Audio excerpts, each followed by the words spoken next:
over 70 episodes of the award-winning Black Diamonds podcast. Available now on the SiriusXM app or wherever you get your podcasts. While you're listening to this game on SiriusXM, we're talking about the latest odds and prop bets for this and every game on Sports Grid Radio. The under's minus 125. Heavy juice to the under. Every home run hit and every strikeout thrown can change the line. I can't for the life of me figure out how you can favor a team that never wins, ever. If you're looking for sports talk centered around the latest odds and prop bets for games, races, tournaments, or any sporting event, Sports Grid Radio, SiriusXM, Channel 159. Hey, baseball fans, the NBA postseason is in full swing, and your home for nonstop discussion every day and playoff action on the court every night is SiriusXM NBA Radio Channel 86 and on the brand new SiriusXM app.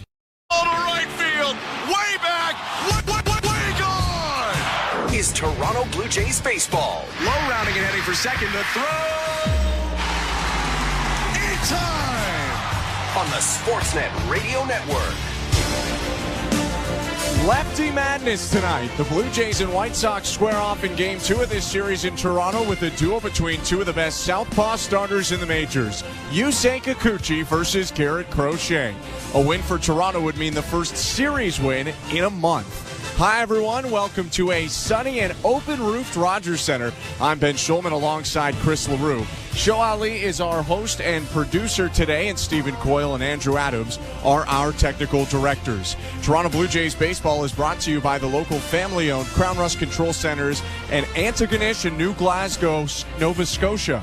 Protect your vehicle from rust today. Find your local family-owned Crown at crown.com, Canada's #1 rust protection. The Blue Jays exploded for 9 runs yesterday and send out a similar lineup today with Danny Jansen hitting second. The catcher drove in 5 runs last game. Toronto tries to slow down former Blue Jay and current White Sox shortstop Paul DeYoung, who had 3 hits, including a homer for Chicago. Blue Jays White Sox is coming up next. You're listening to Blue Jays baseball on the Sportsnet app, sportsnet.ca, and across the Sportsnet Radio Network.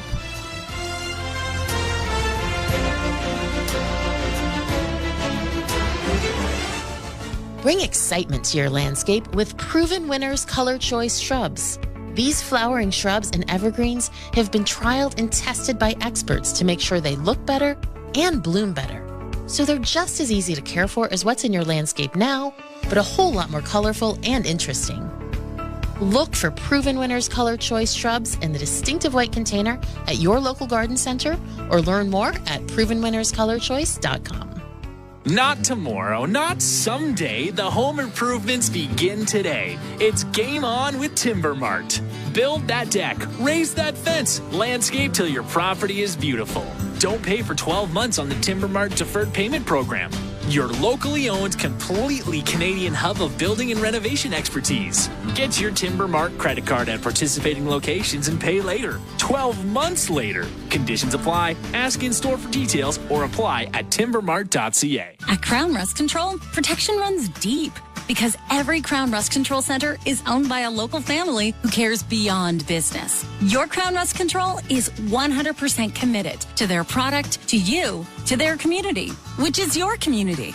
Protecting you and what matters to you is equally important as protecting your vehicle. Did you know spring's the best time of year to protect your vehicle from rust? For a special spring offer, find your local family-owned Crown Rust Control Center at crown.com. Don't miss a moment of baseball season with MLB Network Radio, including daily interviews with the decision makers from across the league on SiriusXM Channel 89. Dodgers manager Dave Roberts. Looking forward to talking some baseball. It's Managers at the Mic on MLB Network Radio, SiriusXM 89. And if you miss any of our Manager at the Mic interviews throughout the week, you can find them on the all-new SiriusXM app. Search MLB. I always love talking baseball with you guys. Hi, this is Ray Hudson, and for all the biggest matches from club soccer's holy grail, the UEFA Champions League, tune in to SiriusXM FC 157. The 2-1. Swinging a fly ball, deep left field. Benintendi looks up. It's gone.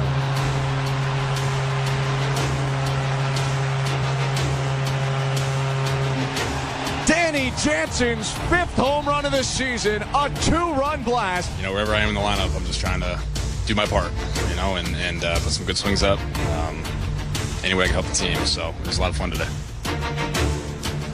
That was Danny Jansen speaking after his 3-hit, 5 RBI day yesterday for the Blue Jays in a 9-3 win over the Chicago White Sox. Blue Jays look for a series win in Game 2 against the White Sox tonight. I'm Ben Schulman alongside Chris LaRue. And Chris, the Blue Jays lineup with Danny Jansen sitting at the top looked a lot more dangerous than it had in some of the previous weeks. Well, the last, 7 to 10 days, maybe this lineup has completely flipped. The guys that were carrying the lineup, the Justin Turners, they're struggling a little bit now, and now you have Vlad doing very well. You have Bo that was 4 for 4 last night, and you have Danny Jansen back, and he's been incredible. He was 3 for 5 last night, and it's not only the stats when I look at his production. It's just the fact that he's taking very good swings.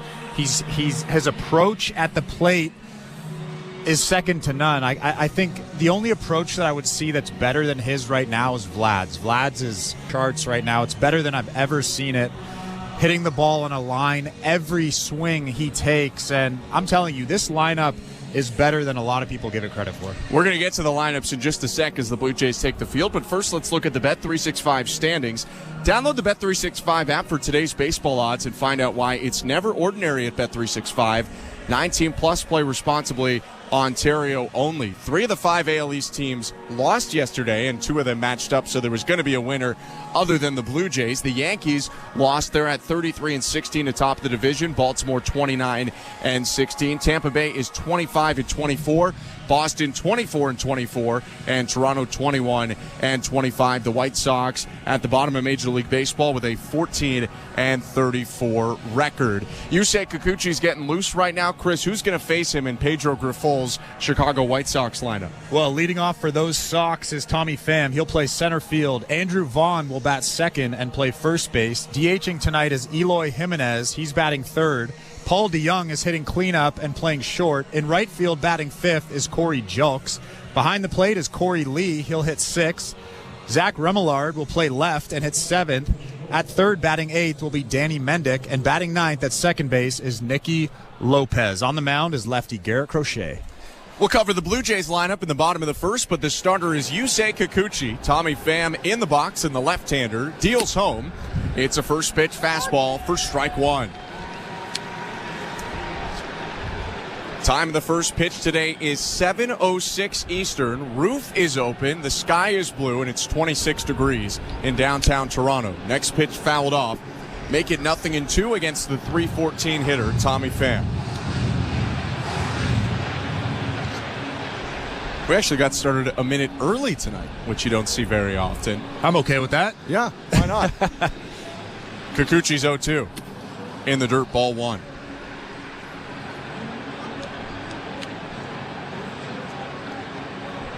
Blue Jays played a matinee yesterday, a 3 o'clock game, so a little bit of extra rest here as we get underway in the evening in Toronto. The 1-2 pitch.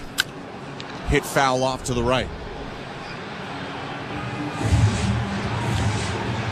We're here in the first inning, brought to you by Armstrong Bird Food. Bring nature to your backyard with Armstrong, feeding Blue Jays since 1986. Visit ArmstrongBirdFood.com. 1-2. Downstairs with the slider. 10th start of the season for Yusei Kikuchi, who's 2-3 with a 2.60 ERA. 5 times more than that. 5 times as many strikeouts as walks. And a swing and a miss on the 2-2. Make it the first strikeout of the day for Kikuchi as he gets Pham on the curve. Just all kinds of frustration on Tommy Pham's face walking back to that dugout. Nice little curveball right down the middle, and Tommy Pham swings right over the top of it. For Kikuchi, the repertoire is a hard four-seam fastball, a slider, a curveball, and a changeup. Next batter is Andrew Vaughn, first pitch. Swing and a miss on the heater, strike one. You will see a lot of high velo from both Garrett Crochet and Yusei Kikuchi, averaging 96.5 miles an hour for both of them. The 0-1. Fastball inside. Home plate umpire tonight is the crew chief Dan Iasonia. Adam Beck's at first. Ben May is the umpire at second base, and C.B. Buckner mans third. One out and the base is empty. The 1-1. Fouled behind him, 1-2.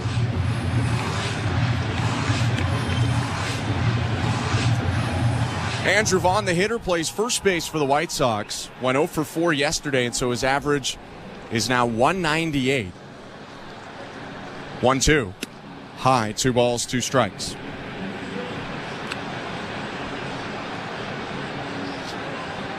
Vaughn does lead the White Sox in RBIs, though, with 15. The pitch hit in the air, right field.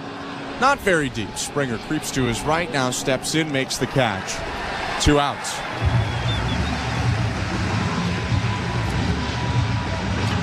For the Blue Jays today, Davis Schneider will lead off and play left field. Danny Jansen catches and hits second. Vladimir Guerrero Jr. is the DH. He'll bat third. Bo Bichette hits cleanup, plays short. Justin Turner at first, batting fifth. George Springer hits sixth and right. Dalton Varsho plays center and hits seventh. IKF behind him at second, and Ernie Clement hits ninth and plays third. First pitch to Eloy Jimenez is low, ball 1. 2 outs and the base is empty. Nobody on here and no score in the top of the first inning. Blue Jays and White Sox. Left on right pitch. Bounced over the mound and up the middle into center field. A base hit for Jimenez. That was actually a good piece of hitting from Jimenez. Took that fastball that was down and away at 97 miles an hour and just hits it right back up the middle. Hard ground ball past the outstretched glove of Bo Bichette. So a 2-out runner as Jimenez catches up with Justin Turner at first. Here's Paul DeYoung, the shortstop. First pitch. Low ball 1. DeYoung hitting .246 this year. 7 doubles, 7 homers to lead the team, and 14 RBIs.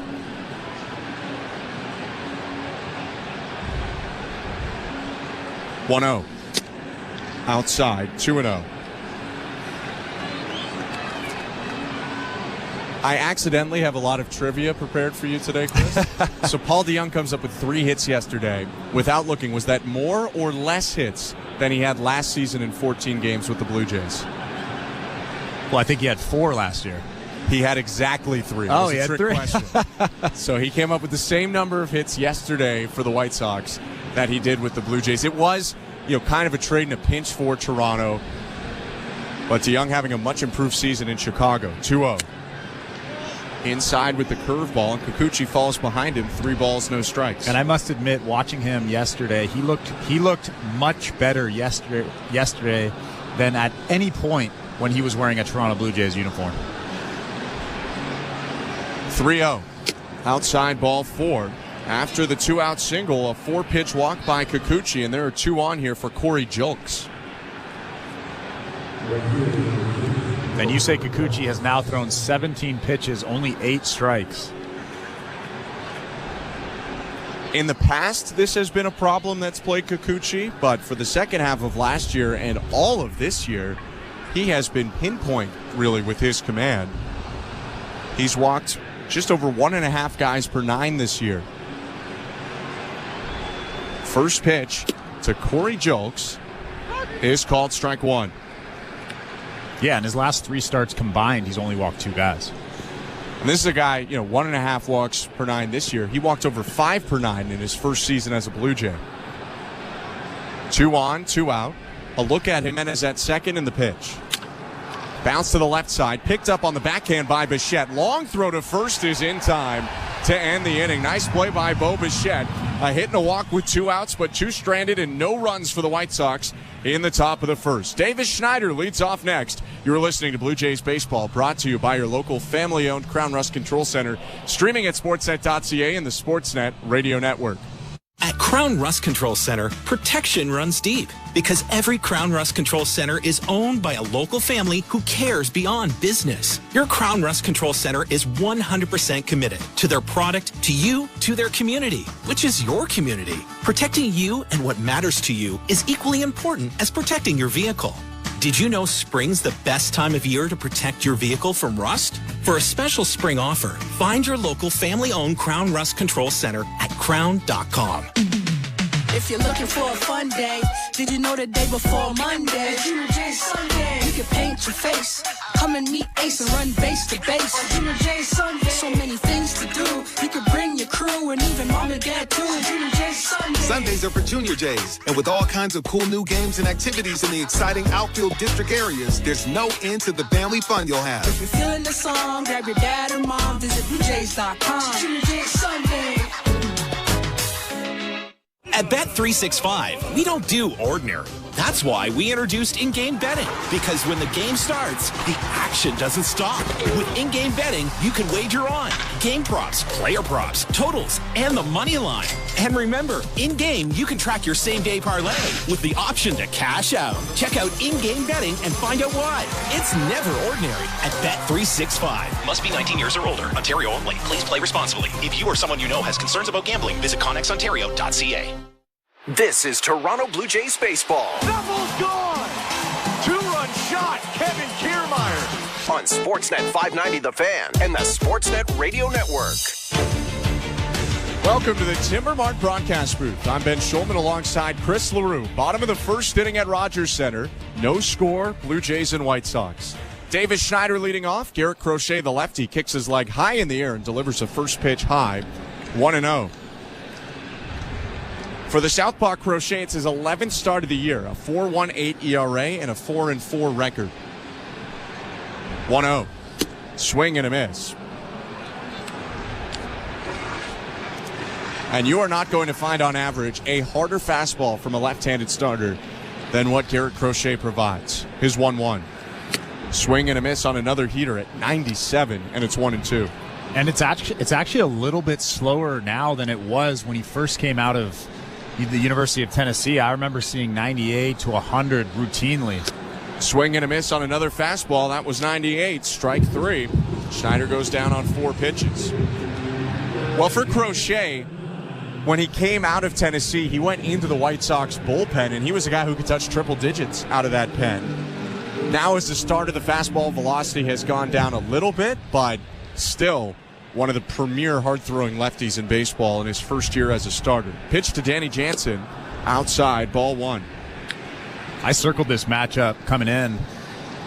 Garrett Crochet has 70 strikeouts in just 51 and 2/3 innings. It's pretty ridiculous for a starter. 1-0.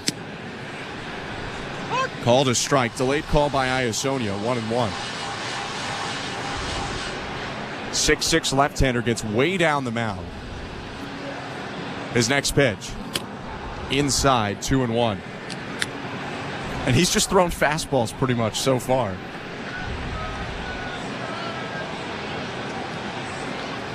Into the wind, here's the 2-1. Jansen fouls it off. That was the cutter, which White Sox radio announcer Len Casper had told me has been a big development for him. Was having trouble with righties. They were hitting the slider a lot, so he's gone to a cutter as well. 2 balls, 2 strikes, the pitch. Swing and a miss, strike 3. Buckled Jansen on the cutter, a late whiff, and there are 2 down. Well, I think the biggest thing with the cutter is it's supposed to look like a fastball. A lot of big league hitters can recognize a slider because it has a little bit of a hump to it. That cutter looks like a fastball, and then it just darts away from the barrel, and that's probably why it's been so effective for him. 2 swinging strikeouts to start the start. Here's the pitch to Vladimir Guerrero Jr. Fastball poured over for strike 1.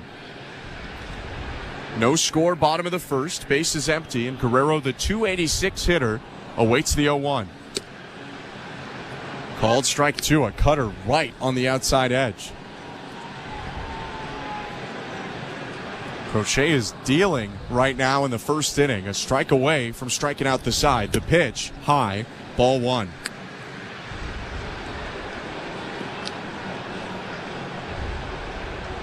Guerrero aboard 3 times yesterday in the Blue Jays win. 1-2. Bounce to the right side, right at the second baseman Lopez. Gloves chest high, throws to first, and beats Guerrero to end the inning. 2 strikeouts in a 1-2-3 bottom of the first for Garrett Crochet. Scoreless game after 1. You're listening to Blue Jays Baseball, brought to you by your local family-owned Crown Rust Control Center. Streaming at sportsnet.ca and the Sportsnet Radio Network. Out front tonight, the breaking news. Get closer to what's happening right now with the Sirius XM news channels. Campuses across the country, we have seen marches. From cable news to business. And so the markets need to be prepared for that and the volatility. And international. Tensions are running high as Russian and American troops share the same. The Sirius XM news channels, starting at channel 112 and on the new Sirius XM app. The South Carolina Gamecocks are on top of the women's college basketball world yet again. Perfection for South Carolina. 38 games, 38 wins. We're reacting to the perfect season and talking to the biggest names right here on Channel 374. Congratulations, Coach Saley. What does this particular title mean to you? This title is pretty special because it was unexpected. Keep it locked into Sirius XM SEC Radio as we continue to break it all down and celebrate the Gamecocks' third national title. Hello, Blue Jay fans. I'm Craig Ballard, host of your daily Locked On Blue Jays podcast. Locked On Blue Jays is part of the Locked On Podcast Network, your team every day. Locked On Blue Jays brings you the latest Blue Jays news and analysis and breaks down all of the action. Locked On Blue Jays is everything a Blue Jays fan could want, all in a 30-minute daily podcast. Download Locked On Blue Jays right now on the SXM app, available with all trials and popular plans, or wherever you get your podcasts. Search Locked On Blue Jays. In season or out of season, the number one place for college sports is SiriusXM College Sports Radio, Channel 84. And the Sportsnet Radio Network. Welcome back to Rogers Center. Sunny day in downtown Toronto. Time for the second inning. Blue Jays and White Sox, no score. Yusei Kikuchi on the mound. His pitch to Corey Lee, the catcher, is fouled back into the backstop. 0-1. I'm Ben Schulman. To my left is Chris LaRue. Show Ali, our host and producer. Andrew Adams and Stephen Coyle, our technical directors. Kikuchi threw 19 pitches in the first. Here's his second of the second.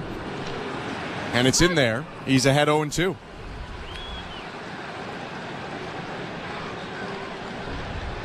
Danny Jansen holding that pitch right on the inside edge. It's the seventh start in a row that Jansen and Kikuchi work together. 0-2. Bounce to the left side. 2 hops and into the glove of Clement. Throw across the diamond. Bounces and gets past Turner at first. Racing over to back it up was IKF. Lee won't advance further than that, but it's a throwing error on Ernie Clement and a leadoff base runner. That's a tough play for Justin Turner at first base, especially for a guy that isn't really over there all that much. It wasn't a long hop. It wasn't a short hop. It was kind of that in-between hop that's so hard, even for the best first baseman, to come up with. First time for Turner playing at first base this month. Last time he played in the field in general was May 7th. 1 on, Zach Remillard up. First pitch, runner goes, comes back. Remillard bunts. They had the out at second, but Kikuchi flips to first. Really awkward play there. Runner advances to second. That's Lee.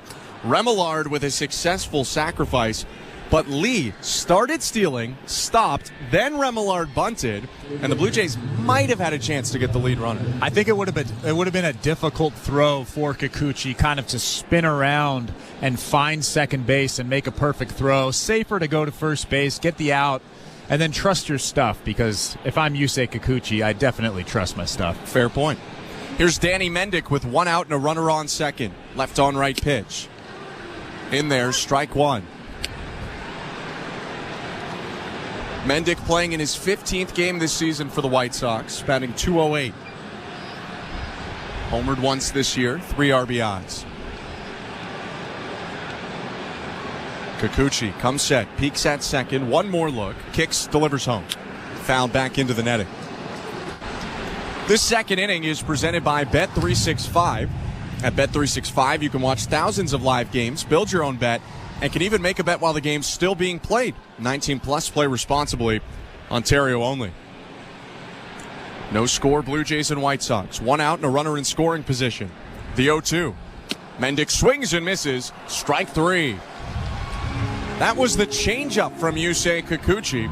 Second strikeout of the day, and now 2 down. Not the height that Yusei Kikuchi wanted. That thing was about thigh high, but it was on the black on the outside part of the plate, and Mendick just misses it. John Schneider had mentioned today that Kikuchi is getting more comfortable with the changeup as the season goes on. Left-handed hitter Nicky Lopez up with 2 down. First pitch, check swing, called strike. 0-1. Lopez is the only lefty swinger in the lineup for the White Sox today. Corey Lee on second. Kikuchi staring at him, kicks and fires home. Doesn't get the call, but Danny Jansen twice pumps the glove out because that slider surely looked to be in the zone. Instead, it's ball 1. Yeah, that was about as good as it gets location-wise for Yusei. Down and away, right in the corner of that strike box. I know we have the advantage of that strike box, but that's a strike. Kikuchi trying to bounce back now. It's a 1-1 count, and the lefty will step off the rubber and look towards second.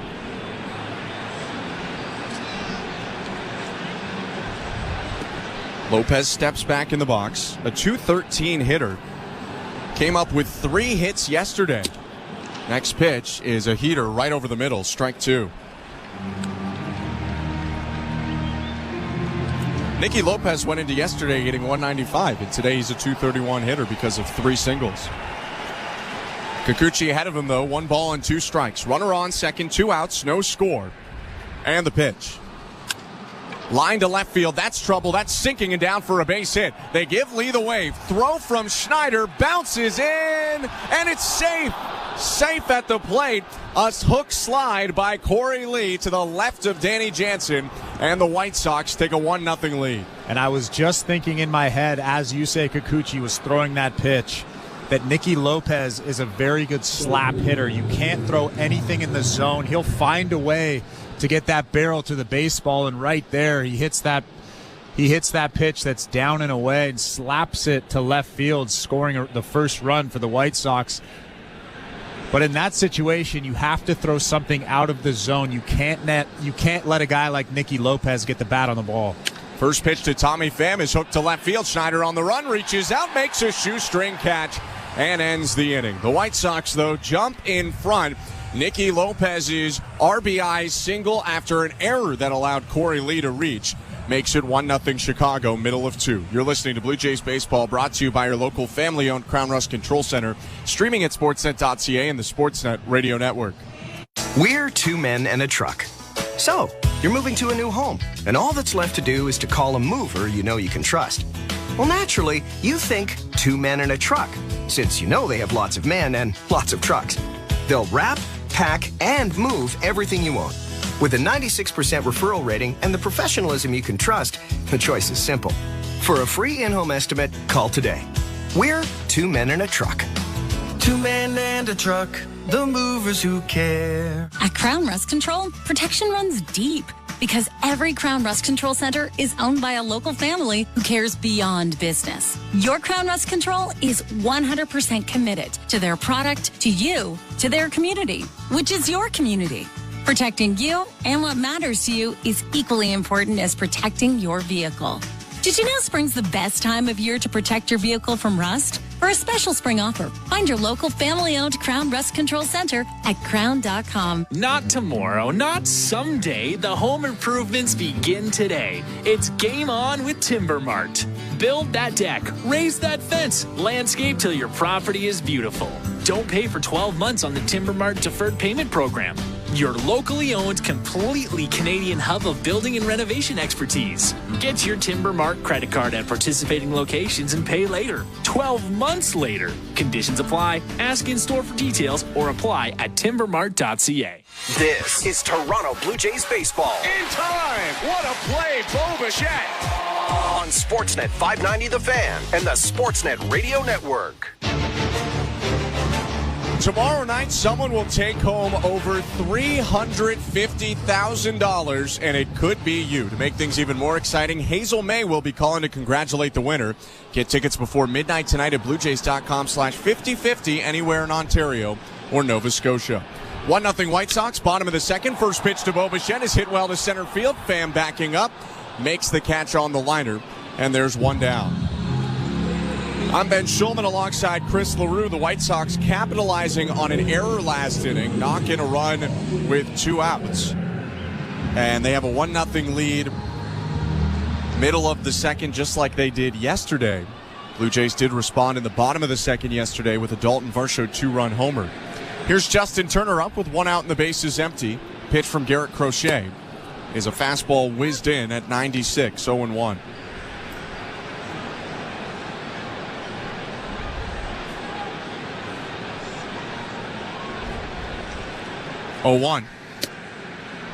Called strike 2. Garrett Crochet's got a pretty funky delivery. When he kicks his leg up, he fully extends it rather than keeping that knee tucked, and his toe goes up almost to his chin. 0-2. High, 1 ball and 2 strikes. There's a lot of flexibility in that right hamstring. It's getting way up there. Who does he look like? We were talking a little Bronson Arroyo, maybe. 1-2. Hit on the ground, left side, foul ball. Just evaded the third base bag by an inch or two. And Turner nearly had that 0 for snapped. Turner, a .225 hitter, 0 for the last 29. Behind in the count, 1 ball and 2 strikes with 1 out the pitch. Outside, ball 2. Well, this is a tough matchup for Justin Turner. He's struggled mightily with that elevated fastball and the fastball in the inner part of the plate. 2-2. Outside, ball 3.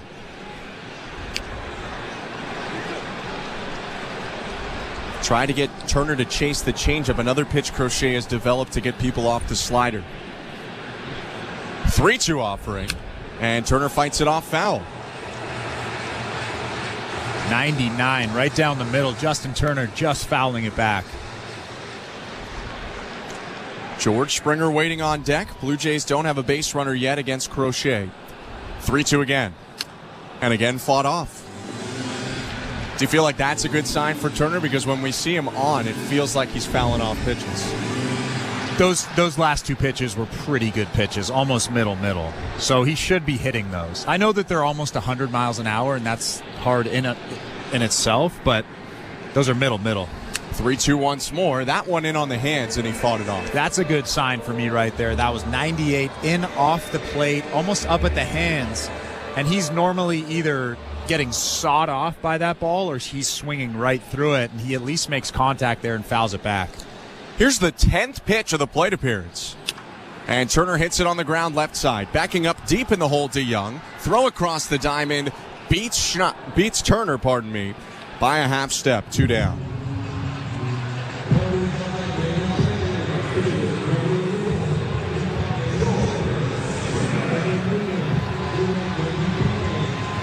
Up to the plate for the Blue Jays, George Springer. Bases empty, 2 outs, 1-0 White Sox, bottom of the second. Crochet winds and offers. Swing and a miss. Center cut fastball. Springer was late, 0-1. Pulling that left shoulder off. You could tell that George Springer wanted to go big fly with that one. 3 on the year for Springer. 0-1 outside. George batting .198 this season, 6 doubles, 3 homers, 8 RBIs. Crochet waves off a pitch, now has what he wants. Brings his glove up, winds, delivers. Missed inside, 2 balls and 1 strike.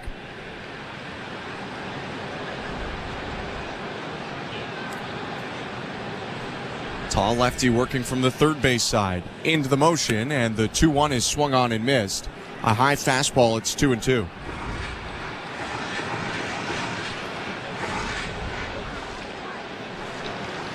Crochet asking for a new baseball, flips the old one over to the first base dugout, and now has a new one.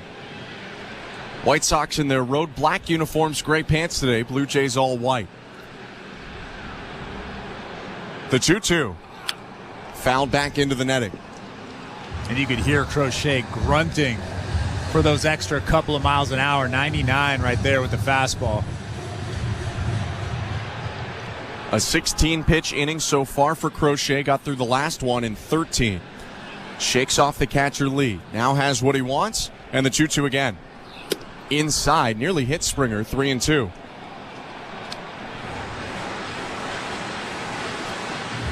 George will ask for time and stay outside the batter's box for a moment, staring at the barrel of his bat. Now he shrugs his shoulders and steps back in. Tap of the plate, drags his bat across it. Here's the 3-2. Swing and a miss, strike 3. Got him on the cutter, and that's it for the second inning. Crochet's retired all 6 he's faced so far, and his White Sox on top 1-0 after 2. You're listening to Blue Jays Baseball, brought to you by your local family-owned Crown Rust Control Center, streaming at sportsnet.ca and the Sportsnet Radio Network.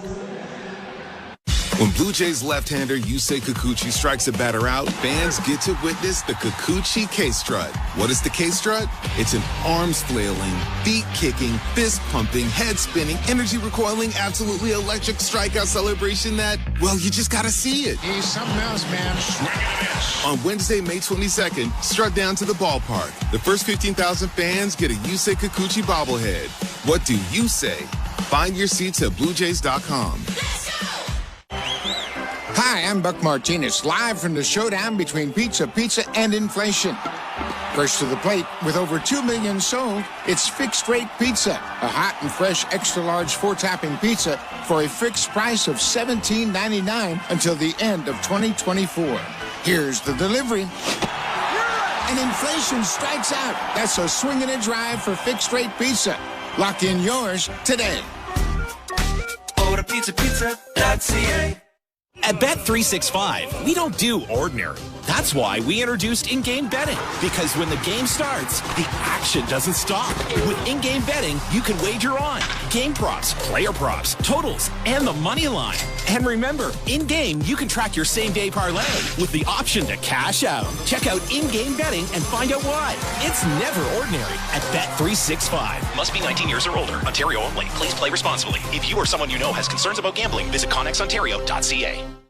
This is Toronto Blue Jays baseball. Strike 3. Kevin Gausman strikes out the side. On Sportsnet 590 The Fan and the Sportsnet Radio Network. Andrew Vaughn steps into the righty batter's box, and we're ready to go for the third inning in Toronto. 1-0 White Sox. Yusei Kikuchi's pitch is hit in the air, foul, back behind the plate. No balls and 1 strike. I'm Ben Schulman alongside Chris LaRue. Kikuchi's run into a little bit of trouble in the first 2 innings. He's given up 2 hits, a walk, and a run that was unearned. 0-1. Off the end of the bat, foul, 0-2.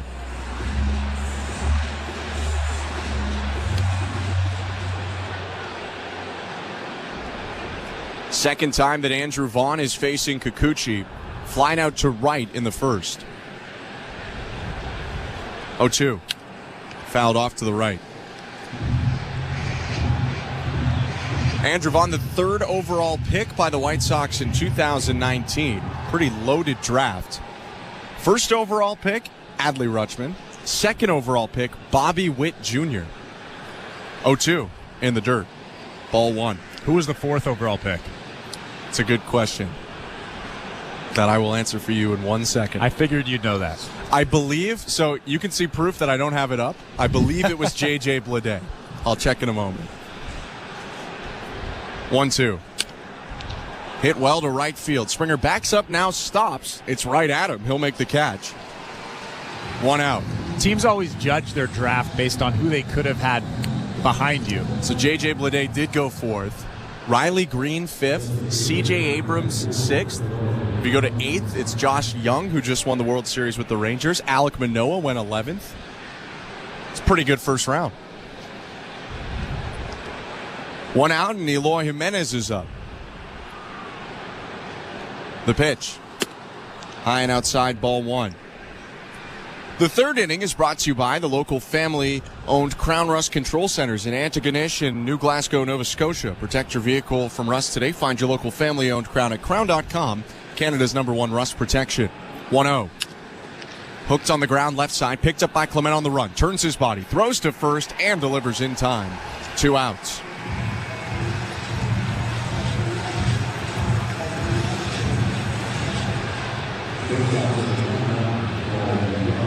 That'll bring up Paul DeYoung with the bases empty, who walked his first time up.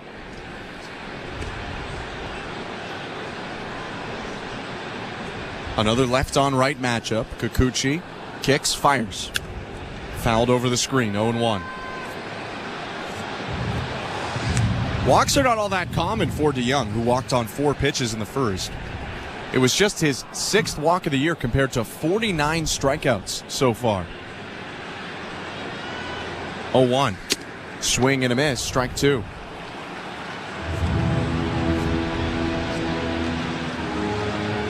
DeYoung will ask for time. I would be surprised here if Kikuchi throws something in the strike zone, especially after hearing those numbers. DeYoung punches out at a top 10 rate in Major League Baseball. Over a third of the time he goes up, he strikes out.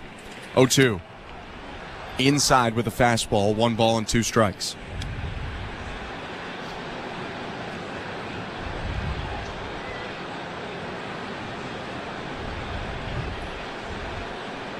Kikuchi's set, looking at Jansen, who moves inside. The 1-2 is bounced foul, went outside with the changeup.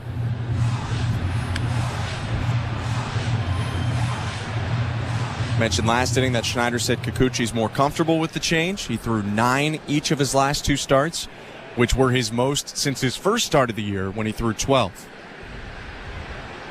Next pitch. Swing and a miss, strike 3. Doubled up on the changeup and got DeYoung to swing through it. The first 1-2-3 inning for Kikuchi. It's 1-0 White Sox, middle of the third. You're listening to Blue Jays Baseball, brought to you by your local family-owned Crown Rust Control Center, streaming at sportsnet.ca and the Sportsnet Radio Network.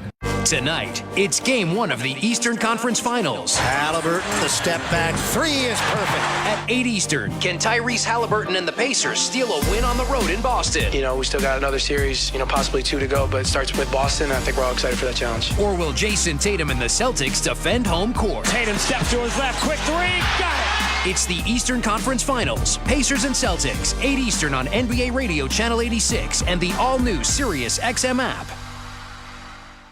Are you regretting eating that gas station hot dog? Yeah, we know. We've been there too.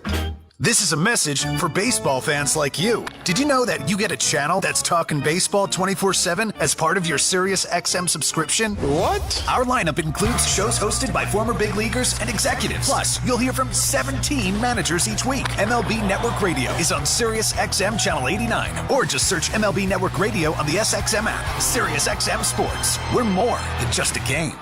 Each night after the horn sounds, NBA Radio has you covered with the best analysis of all the games. When healthy, they check a lot of boxes. We'll break down the playoff action. Tatum saw it coming, picked it off, drives in, and throws it down with 2 hands. And take you inside the locker room to hear from the players and coaches. It seemed like we had a lot of guys that were getting banged up, but we were able to get the job done. Hear the NBA Radio Playoffs postgame show every night throughout the postseason on NBA Radio Channel 86 and the all-new Sirius XM app.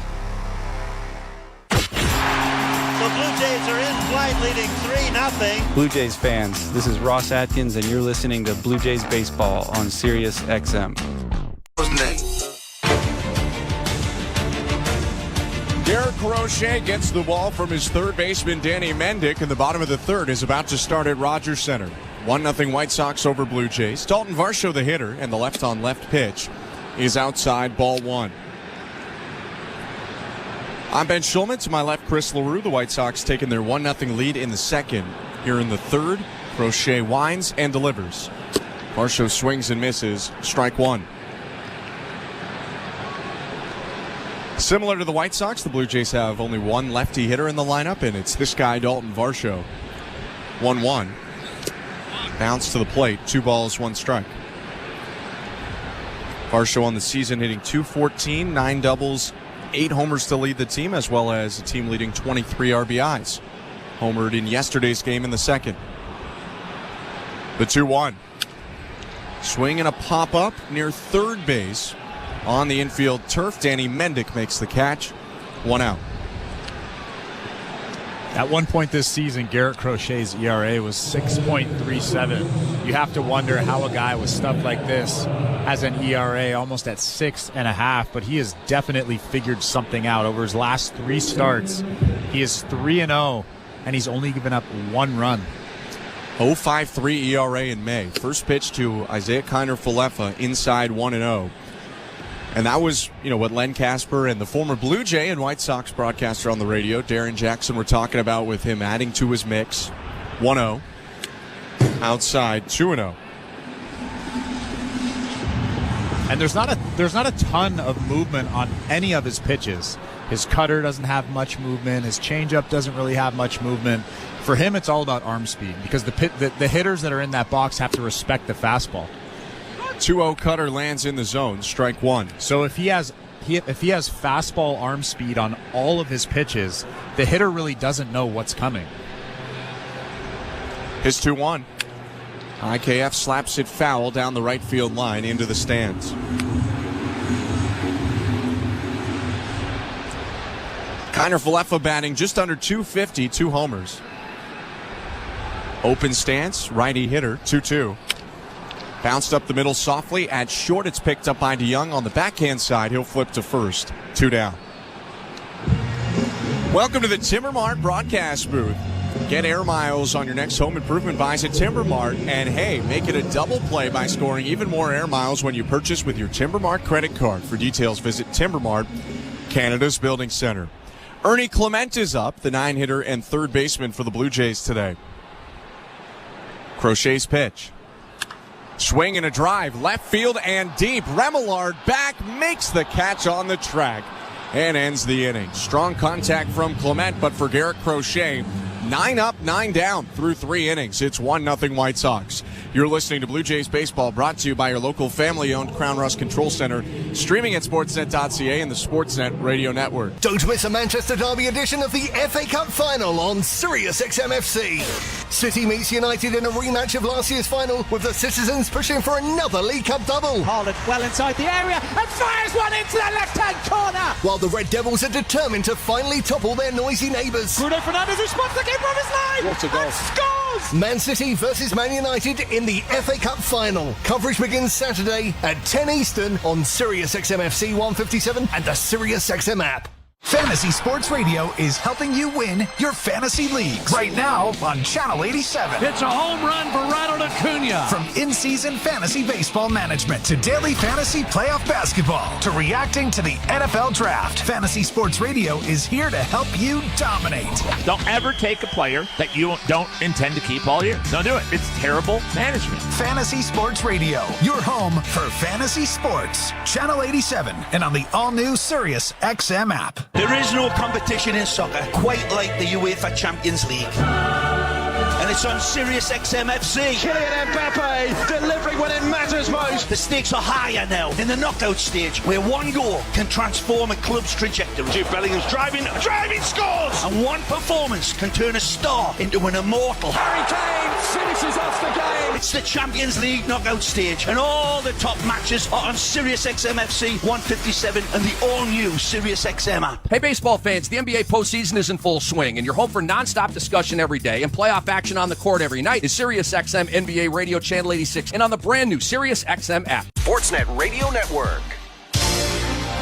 It's the fourth inning presented by Bet365. At Bet365, you can bet live in-game on game props, totals, and the money line. Download the app and find out why it's never ordinary at Bet365. 19 plus, play responsibly. Ontario only. Corey Julks swings and fouls off the first Yusei Kikuchi pitch of the top of the fourth inning. And he's behind in the count now as Julks, 0-1. I'm Ben Schulman alongside Chris LaRue. 1-0 White Sox, the 0-1.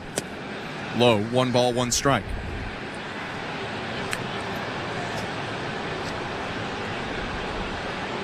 Infield shifting to the pull for the right-handed hitter Julks. Second baseman IKF plays close to the second base back. 1-1 inside.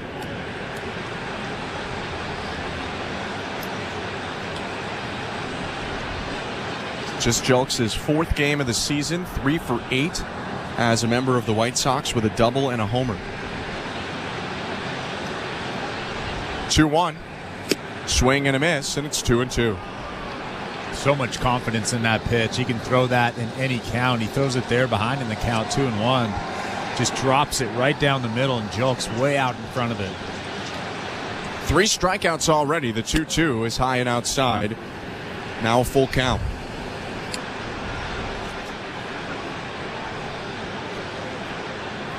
Corey Julks opened this season at AAA for the Astros, but was DFA'd on May 10th and traded on May 15th. 3-2 pitch fouled it off his foot.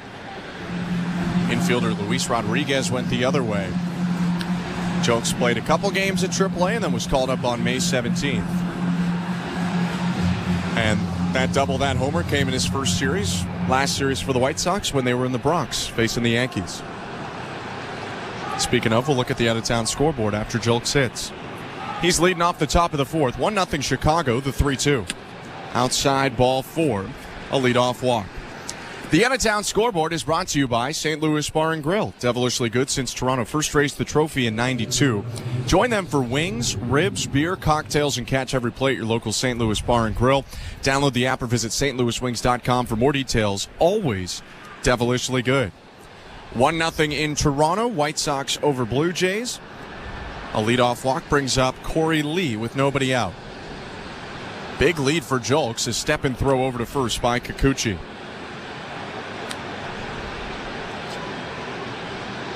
On the out-of-town scoreboard, the Rays and Red Sox face off for the second straight day. Boston beat Tampa Bay 5-0 yesterday, but Tampa Bay leading right now 2-1. First pitch, runner takes off, and the ball is fouled back by Lee, 0-1, so Julks will have to head back to first. There is a big streak to watch in this Rays-Red Sox game. Rafael Devers, Red Sox third baseman, has homered in 6 straight games to set the Red Sox record. He's 2 off the Major League record.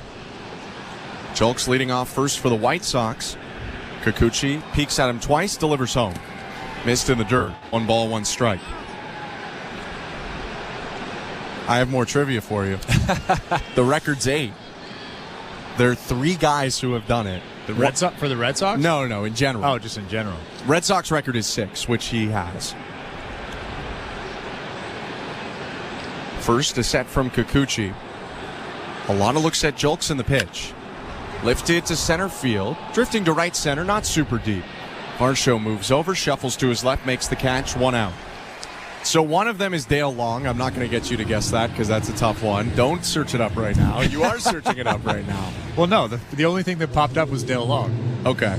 I don't have any other information. Okay. I'm not even going to look at my screen. So there's 2 other guys. Okay. One of them is a very famous son of another Major League player, and one of them is in this building right now. Prince Fielder. No, but that's a good guess. That is a good guess. Zach Remillard up, step and throw to first. Kikuchi rifles it over to Turner, but back in standing is Julks. This guy would have played a little bit earlier than Fielder. He's so in the building? So one of them's in the building, and one of them is a famous son. 2 different guys. Edwin Encarnacion. No. Okay. Also a good guess. He's in the building. First pitch, swing and a miss by Remillard, 0-1. This guy's in the building every time the Blue Jays are here. Don Mattingly? There you go. That's one of them. And then the other one is a son so notable. Recent-ish. Not super recent. 0-1. Called strike 0-2. Not as recent as Prince Fielder, at least. I can give you another hint that'll basically give it to you. There you go. Jr. Ken Griffey Jr. Yeah. So those 3 guys, Dale Long, Don Mattingly, Ken Griffey Jr., have each homered in 8 straight games. Devers sitting on 6. 0-2 to Remillard. Lifted to left center. Schneider circling back into the gap. Stops and makes the catch. He'll toss back into second. 2 outs. That's some pretty good company. Anytime you're on a list with Ken Griffey Jr. and Don Mattingly. You're really slighting Dale Long right now. Well, and Dale Long. I'm just kidding. Our out-of-town scores again brought to you by St. Louis Bar and Grill. 2 outs for Kikuchi after the leadoff walk, and Danny Mendick's going to come up with the White Sox leading 1-0, top of the 4th.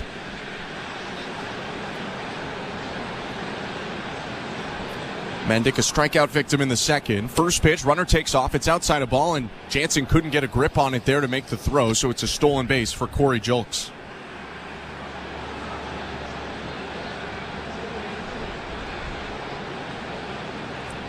Only the second time this year a runner has stolen successfully on Kikuchi. Runners are now 2 for 4, trying to steal on the left-handed pitcher. 1-0. Grounded to the left side. Dive by Clement, and he has it. Gets up, throws to first. Not in time. Picked by Turner. Heck of a play by Clement. He saves a run as the runner from second, Julks, has to stop at third. But it's an infield single for Danny Mendick. Well, I'll tell you who saved a run on that play is Justin Turner at first base. Another in-between hop. Yes, a tough throw from Ernie Clement, but A really nice play over there just to block it. That's all Justin Turner was trying to do, is block it and keep that run from scoring at third base. Blue Jays are going to check on Kikuchi. Pete Walker going out to the mound. Danny Jansen joining him there as well. We'll take another look at the St. Louis Bar and Grill out-of-town scoreboard. Baltimore visiting St. Louis. The Cardinals and Sonny Gray won Game 1 yesterday. It's Lance Lynn today against Kyle Bradish. And there's a guy with a home run streak in that game as well. Gunnar Henderson has homered in 4 straight games. Other divisional score to look at on the St. Louis Bar and Grill out-of-town scoreboard. Kikuchi's former team, the Mariners, up 2-0 on the Yankees right now. The Mariners overcame a 4-1 deficit in the 9th inning against Clay Holmes yesterday to take home a 5-4 win in that series opener after Marcus Stroman was fabulous for New York pitching into the 8th inning. Mound meeting over, runners on the corners, 2 outs, top of the 4th inning. 1-0 White Sox over Blue Jays. Kikuchi trying to get back to the dugout. Here's Nicky Lopez, who singled and drove in a run in the 2nd. First pitch, called strike 1. And now that you're ahead in the count, we saw in Nicky Lopez's last at-bat, he loves to go the other way and kind of just slap at that baseball and hit line drives to left field. Now you have to expand the zone either north or south. Going east to west doesn't work with Nicky Lopez. He's very good at slapping that baseball the other way. So something elevated or something buried in the dirt. Lopez 4 for 5 to start the series. The 0-1. Called strike 2. In between the last 2 pitches, Danny Jansen came out from behind the plate, gave signs to the infield. He's going to do it again right now. It's worth noting that yesterday, the White Sox tried a first and third steal play, and the Blue Jays threw from catcher to second, back to catcher, and got Corey Lee trying to steal home. Yeah, the old Little League play. Blue Jays have snuffed it out twice this year when teams have tried it against them. First and third, 2 down. 1-0 White Sox, the 0-2. Bounce to the right side. A long run for IKF, but he snares it and throws over to first to end the inning. A little trouble for Kikuchi, but he strands the hit and the walk. And it's still 1-0 White Sox, middle of the 4th. You're listening to Blue Jays Baseball, brought to you by your local family-owned Crown Rust Control Center, streaming at sportsnet.ca and the Sportsnet Radio Network. Hi, I'm Buck Martinez, live from the showdown between Pizza and inflation. First to the plate, Pizza's big hitter, Fixed Rate Pizza. An extra large 4-topping pizza for a fixed price of $17.99 until the end of 2024. I dare say, folks, inflation stands no chance against this all-star. Here's the delivery.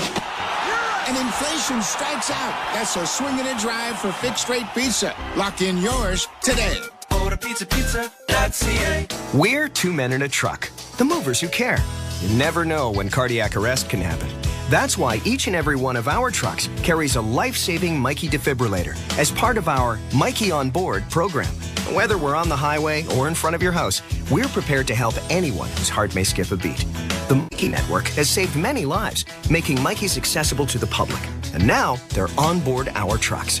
We're 2 men in a truck. 2 men and a truck, the movers who care. At Bet365, we don't do ordinary. That's why we introduced in-game betting. Because when the game starts, the action doesn't stop.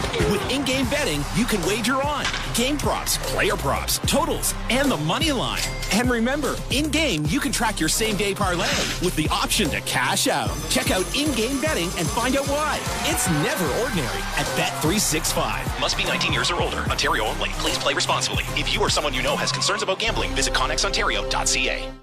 This is Toronto Blue Jays baseball. He delivers a 3-2. Swing and a miss, strike 3. On Sportsnet 590 The Fan and the Sportsnet Radio Network. Welcome to the Timbermark broadcast booth. I'm Ben Schulman alongside Chris LaRue. Top of the order for the Blue Jays, bottom of the 4th, and it's 1-0 White Sox. First pitch to Davis Schneider. In there, strike 1. Garrett Crochet has been fantastic so far. He has not allowed a base runner through 3 innings, through 41 pitches through 3. His 0-1. Fouled off by Schneider, 0-2. Yeah, this has been fun to watch on both sides. Yusei Kikuchi, although not as sharp, his stuff is just as good as Garrett Crochet's, if not better. The 0-2. Schneider fights off another fastball. I mean, for Kikuchi, while there's been some traffic, you'll certainly take one run in 4 innings. But Crochet has not allowed a base runner. 0-2 pitch. Schneider reaches out and pokes it on the ground to short. Backhanded by DeYoung. Schneider sprinting the throw to first in time. That was a close one. But Davis Schneider will jog back to the dugout. 1 out on the nice play by shortstop Paul DeYoung. It looked like Andrew Vaughn's toe might have come off the base, but nobody's arguing, so I'm assuming that our view from up here is not as good as everybody's down there. Yeah, he keeps his toe on the base. It was close, though. The throw from DeYoung was high and wide to the home plate side of first. First pitch to Danny Jansen. Outside, high, ball 1. Jansen hitting .329 after 3 hits and 5 RBIs yesterday. Back in the number 2 spot for a second straight day. 1-0 pitch, check swing, looper foul. Jansen a little bit frustrated as he tried to hold up on that high fastball. It's now 1-1.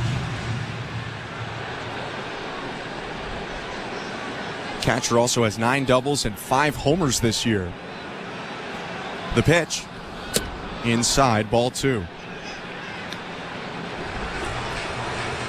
When asked about riding Danny Jansen this much, John Schneider said, he's feeling good. There's obvious concern with injuries for Jansen over the last few years. 2-1 is roped to third and caught on a line by Mendick. He could not have hit it harder, but more at the third baseman than he did right there. 2 down. He absolutely crushed that 97-mile-an-hour fastball from Crochet. Right at Mendick at third base. That's tough luck for Jansen and the Blue Jays. Boy, he is on fire right now. Getting out in front like that on 97. First pitch to Vladdy. Swing and a liner, center field, but a little bit too high. It settles into the glove of Tommy Pham. And that's the 4th inning. The Blue Jays go down 1-2-3. Don't have a base runner yet. It's 1-0 White Sox headed to the 5th. You're listening to Blue Jays Baseball, brought to you by your local family-owned Crown Rust Control Center. Streaming at sportsnet.ca and the Sportsnet Radio Network. Sunday, Sirius XM puts you in the driver's seat. Oh man, I've wanted this race for so long. At 9 a.m. Eastern, Formula One takes center stage on Channel 81. Max Verstappen wins the Monaco Grand Prix. Then at noon, we'll take you to the Brickyard on Channel 85. Joseph Newgarden will win the Indianapolis 500-mile race. And at 5, NASCAR's Coca-Cola 600 on Channel 90. Oh, gosh, that feels good. Hear it all on the all-new Sirius XM app. Spread the word. Anyone can enjoy Sirius XM in the car during our listen-free event, May 23rd through June 3rd. Fantasy Sports Radio is helping you win your fantasy leagues. Right now on Channel 87. It's a home run for Ronald Acuna. From in-season fantasy baseball management to daily fantasy playoff basketball to reacting to the NFL draft, Fantasy Sports Radio is here to help you dominate. Don't ever take a player that you don't intend to keep all year. Don't do it. It's terrible management. Fantasy Sports Radio, your home for fantasy sports. Channel 87 and on the all-new Sirius XM app. Nobody covers the National Football League like Sirius XM NFL Radio. Mahomes fires it late for the end zone. Caught! Touchdown! Get the latest news from OTAs to minicamps, all the way through training camps. We don't care about expectations. Talk doesn't win games. Our panel of experts is getting you ready for the 2024 season. The more I watch this guy, the more I like him. There's a story for every team on Sirius XM NFL Radio, Channel 88 in the car, and on the all-new Sirius XM app. Hey, baseball fans, the NBA postseason is in full swing, and your home for nonstop discussion every day and playoff action on the court every night is Sirius XM NBA Radio Channel 86 and on the brand new Sirius XM app. Sportsnet Radio Network. Top of the order for the White Sox. Top of the 5th inning. Tommy Pham getting ready with Chicago up 1-0. Yusei Kikuchi on the mound for the Blue Jays. His pitch hits the zone for strike 1. I'm Ben Schulman alongside Chris LaRue. Show Ali, our host and producer. Andrew Adams and Stephen Coyle, our technical directors. Left on right, 0-1. Drops in for strike 2. Pham lost a 12-game on-base streak yesterday at the last moment of the game, went 0 for 5. 0-2, fouled off. Pham came up with 2 outs in the 9th inning and a runner on, and he lined a ball that should have been a base hit to center, but Kevin Kiermaier sprinted in, slid, and made a miraculous catch to end the game. Kiermaier on the bench today with a lefty starter for Chicago. 0-2, swing and a miss. Got him with the changeup, and that's the 4th Kikuchi strikeout today. Well, if you want to keep your on base or your hitting streak going, don't hit the baseball to Kevin Kiermaier. It's pretty simple. Although your other options are Dalton Varsho and George Springer. Not great options either. 1 down in the 5th. Andrew Vaughn up. He's flied out to Springer twice today and right. First pitch. Foul tipped. Strike 1. The 5th inning is brought to you by Desjardins Insurance, helping Canadians through it all. Desjardins Insurance, insurance with a heart so big, it shows. Kikuchi rears back, fires, misses high, 1 ball, 1 strike. It is an absolutely gorgeous night out. Not a cloud in the sky. Perfect night to come to the ballpark and eat 41,490 dogs. Oh my gosh, it's only the 5th. Here's the 1-1. Inside, ball 2. But again, that's not that many yet. It is and in isn't. Total, it's just like, it's not even 2 per person. It is and it isn't. Because not everyone, they're like babies here. That's true. There are people with dietary restrictions. 2-1. Outside, ball 3. I could eat 2 hot dogs in my sleep. What's the most you think you could eat in one sitting? Are these the tiny the ones or like the good sized? Have you seen the Looney Dogs? Yeah, they're not overly huge. large. Yeah. 3-1. Down and in, ball 4. 3rd walk issued by Kikuchi. Vaughn on first with 1 out. I mean, I don't want to disgust you, but no, give me what you got. The little ones, including the bun, the ketchup, the mustard, all that stuff. I mean, you can put whatever toppings on you want, but you can't take the bun off. Without feeling sick? Or is this like I'll say without feeling like probably 5. 5? Okay. It's pretty good. What about you? I think a lot. More than that? Is up. First pitch. Low ball 1. I think more than that. Maybe I'd feel sick, though. I think you would. At 6? I'm not great at stopping. All right.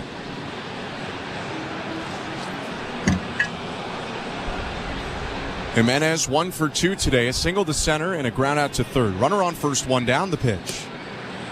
Down and in, ball 2.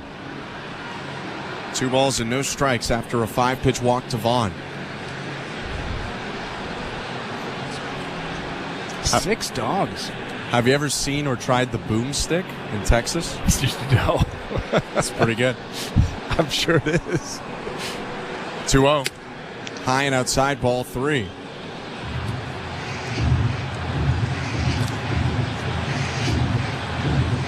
The boomstick is a 2-foot-long hot dog.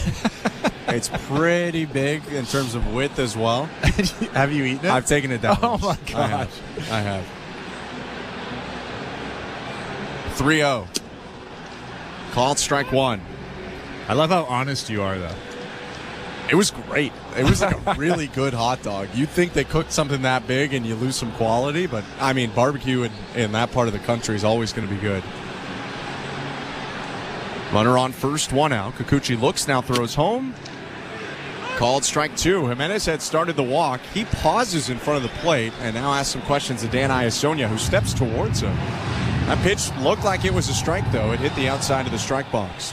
I don't know why Jimenez is so upset. That ball was on the white part of the plate. It wasn't even on the black. That was clearly a strike. I wouldn't be surprised if Yusei flips in a breaking ball right here. Right down the middle. The 3-2. Fastball hit to left center field. Schneider going back. It's over his head, and it bounces into the wall. Headed around second, and Vaughn will get the stop sign at third. Into second, Jimenez with a 1-out double. Yeah, that was a fastball, almost thigh high, and Jimenez doesn't miss those very often, especially in a 3-2 count. His 5th double of the season, and now second and third for the White Sox with only 1 out.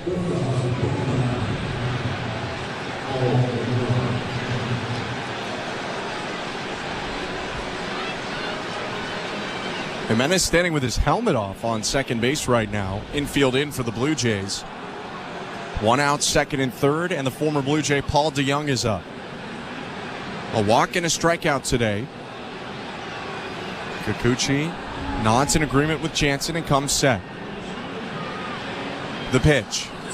Swing and a miss. Strike one. And now you have to expand the strike zone. If I'm Yusei Kikuchi, I am trying to strike out DeJong. That is a big run on third base. You have an open base. If he doesn't offer at some of your pitches, then you do have that open base and you can move on to the next hitter. But you have to strike this guy out, or at least try to. 0-1. Just inside. Jansen liked the spot. He pumps the glove out to Kikuchi. 1 ball, 1 strike.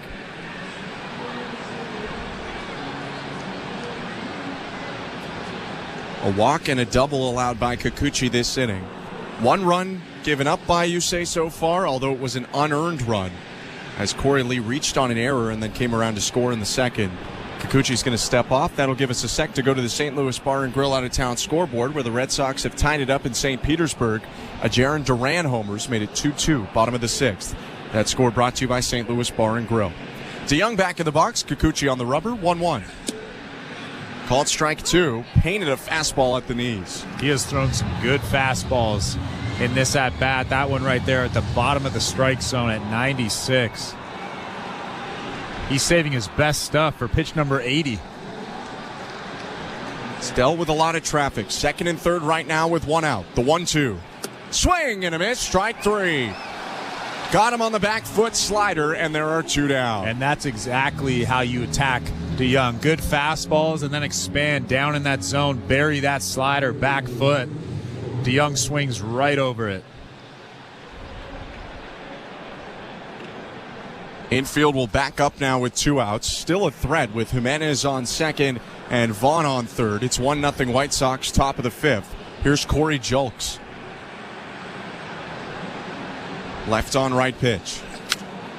Popped up foul into the seats, 0-1. And keep in mind, you still have that open base at first base, so you still have to be careful. You don't have to nibble, but you still have to be careful and make good pitches.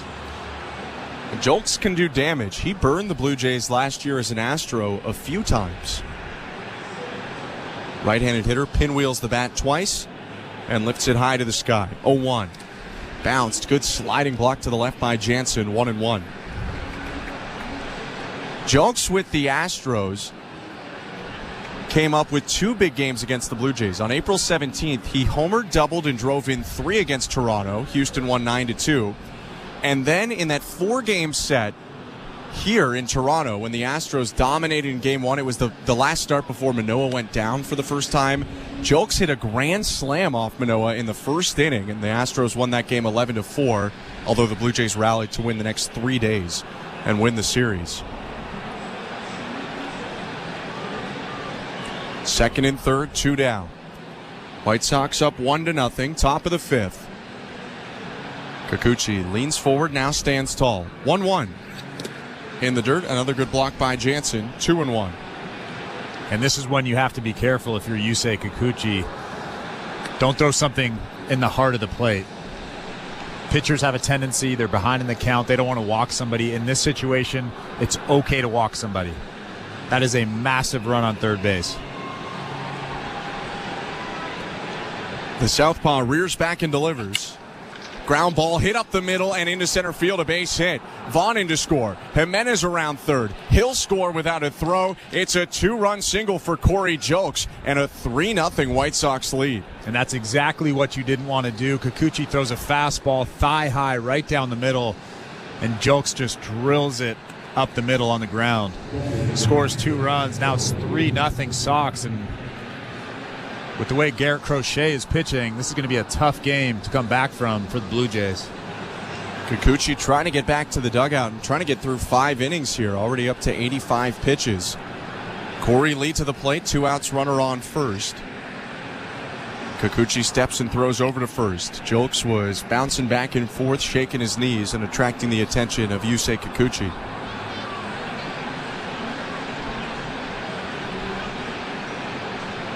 Interesting on second look, Eloy Jimenez pulled up a little bit going to the plate. That'll be something to watch. He's the DH. First pitch to Corey Lee, hit foul down the right field line. 0-1.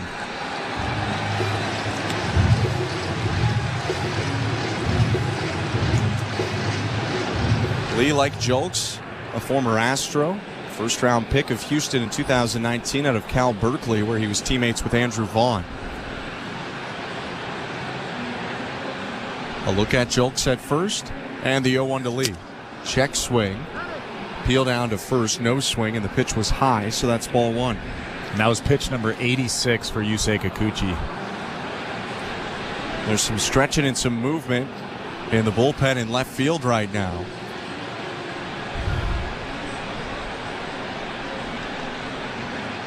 One. Bounce foul 1-2.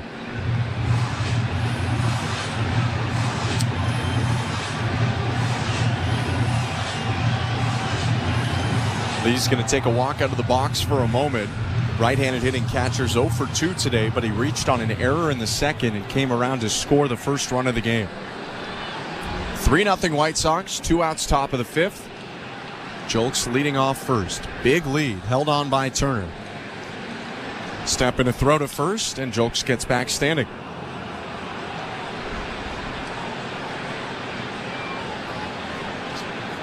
White Sox base runner stole his first base of the season in the fourth. Danny Jansen was just tapping the ground with his glove. That usually means that they're going to go up with a fastball. 1-2. They actually did go down for like the first time while doing that, but it was too low with the fastball. 2-2.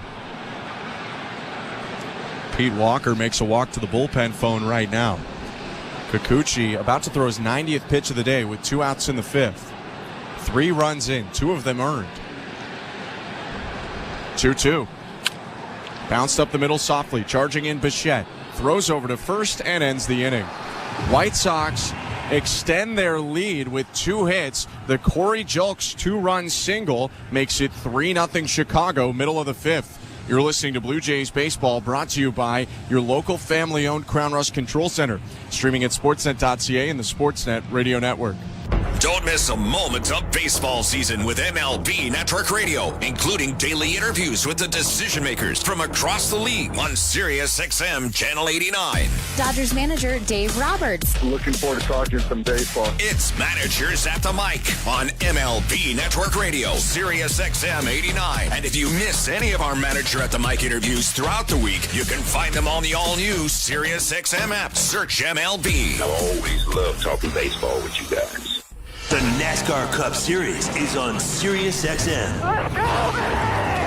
We're back on the track Sunday, 5 p.m. Eastern. It's the Coca-Cola 600 from Charlotte Motor Speedway. Checker flag, baby. Yeah. On Sirius XM NASCAR Radio Channel 90 in the car and on the all-new Sirius XM app. Get closer to everything that moves you wherever you are with the Sirius XM app. Let's make some smoke and drink some beer. Yes.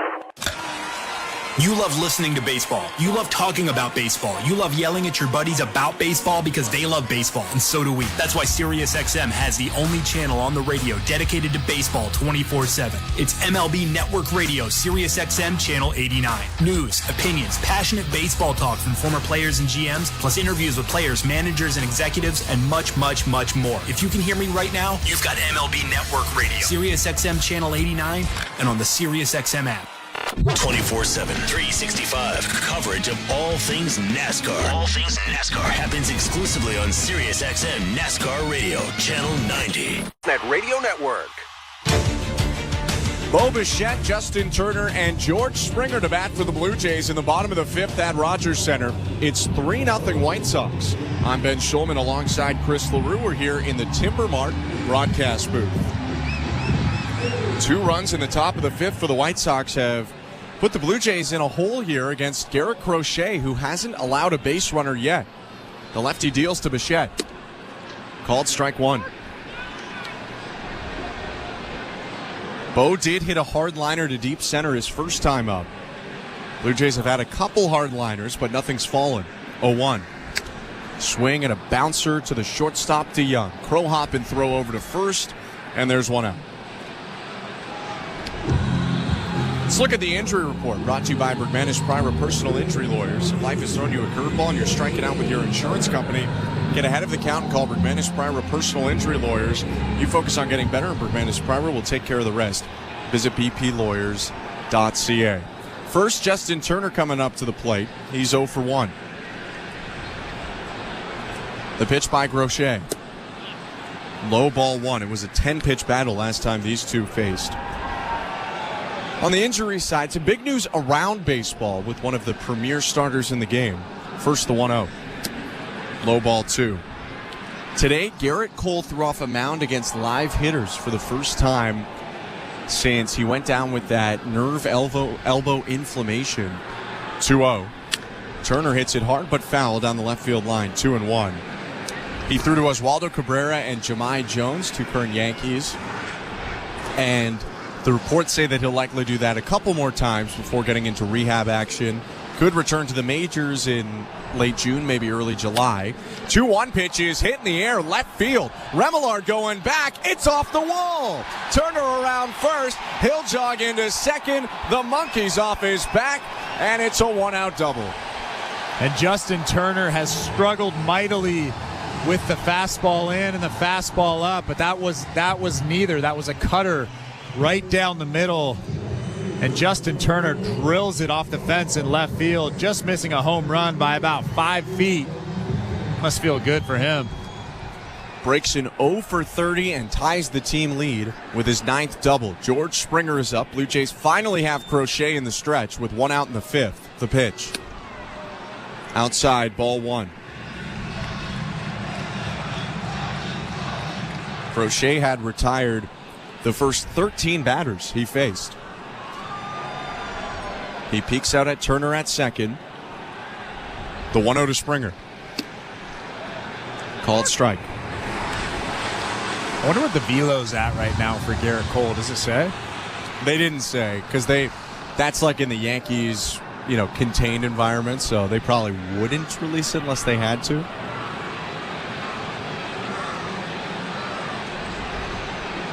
Step off from Crochet.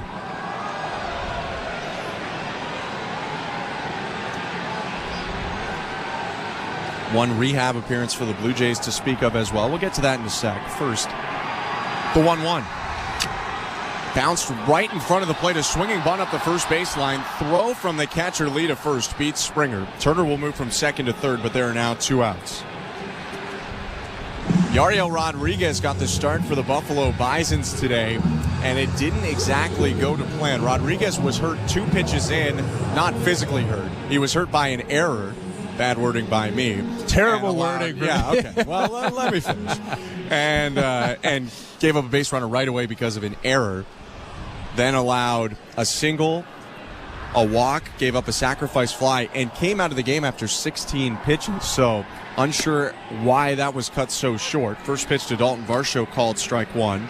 The plan initially was 2 innings, as reported by Sportsnet's Blake Murphy on Twitter. 2 outs, runner on third, 0-1 to Varsho. Down and away.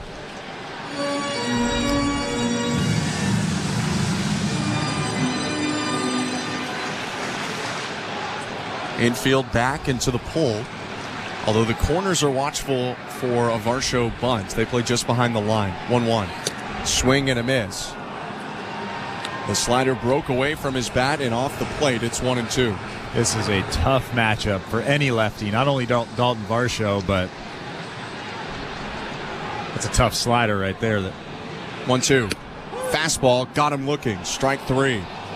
The Blue Jays finally get a base runner, but the Justin Turner double is stranded. It's 3-0 White Sox after 5 innings. You're listening to Blue Jays Baseball, brought to you by your local family-owned Crown Rust Control Center, streaming at sportsnet.ca and the Sportsnet Radio Network. At Crown Rust Control Center, protection runs deep because every Crown Rust Control Center is owned by a local family who cares beyond business. Your Crown Rust Control Center is 100% committed to their product, to you, to their community, which is your community. Protecting you and what matters to you is equally important as protecting your vehicle. Did you know spring's the best time of year to protect your vehicle from rust? For a special spring offer, find your local family-owned Crown Rust Control Center at crown.com. Which Looney Dogger are you? The fork and knifer, splatterer, condiment queen, or Big Dipper? This season at Rogers Center, every Tuesday home game is Looney Dogs Night, presented by Schneider's. You will have the opportunity to purchase $1 hot dogs from various concession stands around the stadium. Then show the world your Looney Dog style. Because whether you're the mustard maven or ketchup king, no Blue Jays game is complete without hot dogs. So don't miss out on this deal. Looney Dogs Night, presented by Schneider's, every Tuesday home game. The hardest work should lead to the best quality of life. If you're a skilled trades worker, you might not be feeling that way right now. But in Alberta, skilled trades workers can earn more, save more, and live more with better wages and a lower cost of living. Visit albertaiscalling.ca to learn more about the $5,000 moving bonus for the first 2,000 skilled trades workers who move to Alberta, stay for a year, and successfully apply. A message from the Government of Alberta. This is Toronto Blue Jays baseball. He dived, and he made the catch. On Sportsnet 590 The Fan and the Sportsnet Radio Network. It's the 6th inning, brought to you by Desjardins Insurance, helping Canadians through it all. Desjardins Insurance, insurance with a heart so big, it shows. Zach Remillard leads off the inning. First pitch is roped foul off the netting and into the camera well beyond the third base dugout. 0-1. 3-0 White Sox. I'm Ben Schulman alongside Chris LaRue. Yusei Kikuchi is back out on the mound despite an elevated pitch count, over 90 coming into this inning. 0-1 pitch, outside, ball one. Toronto is thinking ahead right now as right-hander Zach Pop gets loose in left field. The 1-1 in the dirt, ball two.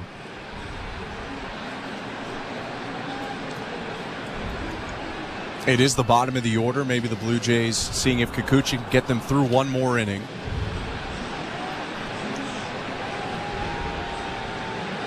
Two-one offering. Off the fists, a fly ball to shallow left. Schneider jogs to his left and makes the catch. 1 out. Yeah, they'll probably let him get to 100 pitches. In his last two starts, he's only thrown 88 in his last start and then 97 in the previous start. So he's more than capable of throwing 100. I'm sure they wouldn't let him get past that, though.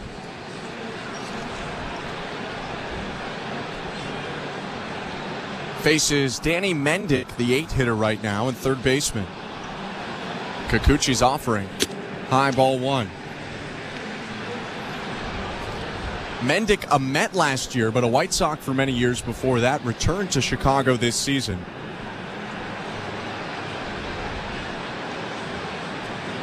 The 1-0.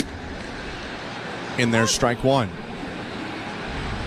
Speaking of the Mets, on the St. Louis Bar and Grill out-of-town scoreboard, Francisco Lindor yesterday made his return to Cleveland for the first time. Lindor has a hit today for the Mets against Cleveland. 1-1. Called strike two. In a high-scoring game, it's 7-6 right now for the Guardians over the Mets in the 8th inning. Jose Ramirez with a home run, a double, and 3 driven in. That out-of-town score brought to you by St. Louis Bar and Grill. It's 3-0 White Sox over Blue Jays in Toronto. And here's Kikuchi's pitch. Bounce softly right side of the mound. Headed toward the second baseman, IKF. Charges. Whips it to first in time. And there are 2 down. Nice play by Isaiah Kiner-Falefa. Yusei now at 97 pitches. This will be his last batter, but he's more than capable of getting Nicky Lopez, a left-handed hitter, out. Lopez, the 9-hitter. Tommy Pham waits on deck. Third baseman Ernie Clement comes in case Lopez tries to bunt.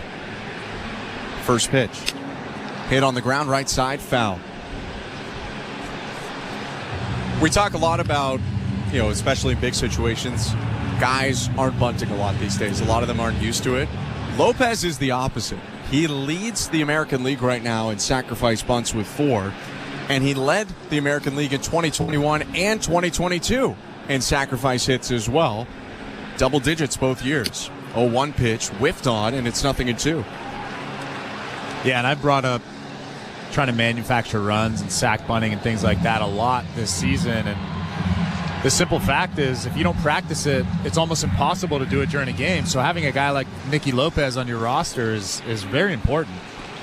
He was a part of the Braves' run to the playoffs last year, traded from Kansas City over to Atlanta. 0-2 pitch. Outside, ball 1. Kikuchi over 100 pitches now. That last one was his 101st.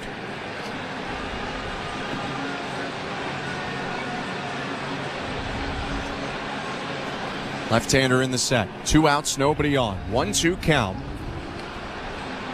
And the pitch. Swing and a miss, strike 3. Got him on the fastball, and that's it for the top of the 6th. Kikuchi with 6 strikeouts in 6 innings, but the Blue Jays trailing 3-0. You're listening to Blue Jays Baseball, brought to you by your local family-owned Crown Rust Control Center, streaming at sportsnet.ca and the Sportsnet Radio Network. Here's what's happening on Sirius XM Sports. The Eastern Conference Finals are underway on Sirius XM NBA Radio as the Boston Celtics host the Indiana Pacers. Live coverage on now, followed by recap and analysis of Game 1, as well as preview of Mavericks and Timberwolves in the Western Conference. It's on Channel 86 and on the Sirius XM app. Sirius XM Sports, wherever you are, your team plays here. The South Carolina Gamecocks are on top of the women's college basketball world yet again. Perfection for South Carolina. 38 games, 38 wins. We're reacting to the perfect season and talking to the biggest names right here on Channel 374. Congratulations, Coach Saley. What does this particular title mean to you? This title is pretty special because it was unexpected. Keep it locked into SiriusXM SEC Radio as we continue to break it all down and celebrate the Gamecocks' 3rd national title. Are you regretting eating that gas station hot dog? Yeah, we know. We've been there too. This is a message for baseball fans like you. Did you know that you get a channel that's talking baseball 24/7 as part of your Sirius XM subscription? What? Our lineup includes shows hosted by former big leaguers and executives. Plus, you'll hear from 17 managers each week. MLB Network Radio is on Sirius XM Channel 89, or just search MLB Network Radio on the SXM app. Sirius XM Sports. We're more than just a game. In season or out of season, the #1 place for college sports is SiriusXM College Sports Radio, Channel 84. Isaiah Kiner-Falefa leads off for the Blue Jays. Welcome back to Rogers Center. 3-0 White Sox, bottom of the 6th. Starter Garrett Crochet kicks and delivers. First pitch strike with a fastball, 0-1. Crochet's allowed just 1 base runner so far, a double in the 5th inning to Justin Turner. 0-1 pitch is hit well to center. Pham racing back at the track, reaches up and makes the catch. There's 1 out. That ball was hit on the screws from IKF. A good job from Tommy Pham tracking that thing down just in front of the warning track out there, in front of that 400-foot sign. That's Chris LaRue. I'm Ben Schulman. We're here in the Timber Mart broadcast booth. 1 out in the bottom of the 6th. Still 3-0 White Sox. The pitch to Ernie Clement is high. Ball 1. Clement teased the wall back in the 3rd inning with a sharp liner. 1-0. Called strike. Pitch looked a little outside. 1-1. Ernie's really done well against left-handed pitchers this year like Crochet, batting over 300. 1-1. Slices it foul, back behind the plate and into the seats, 1-2.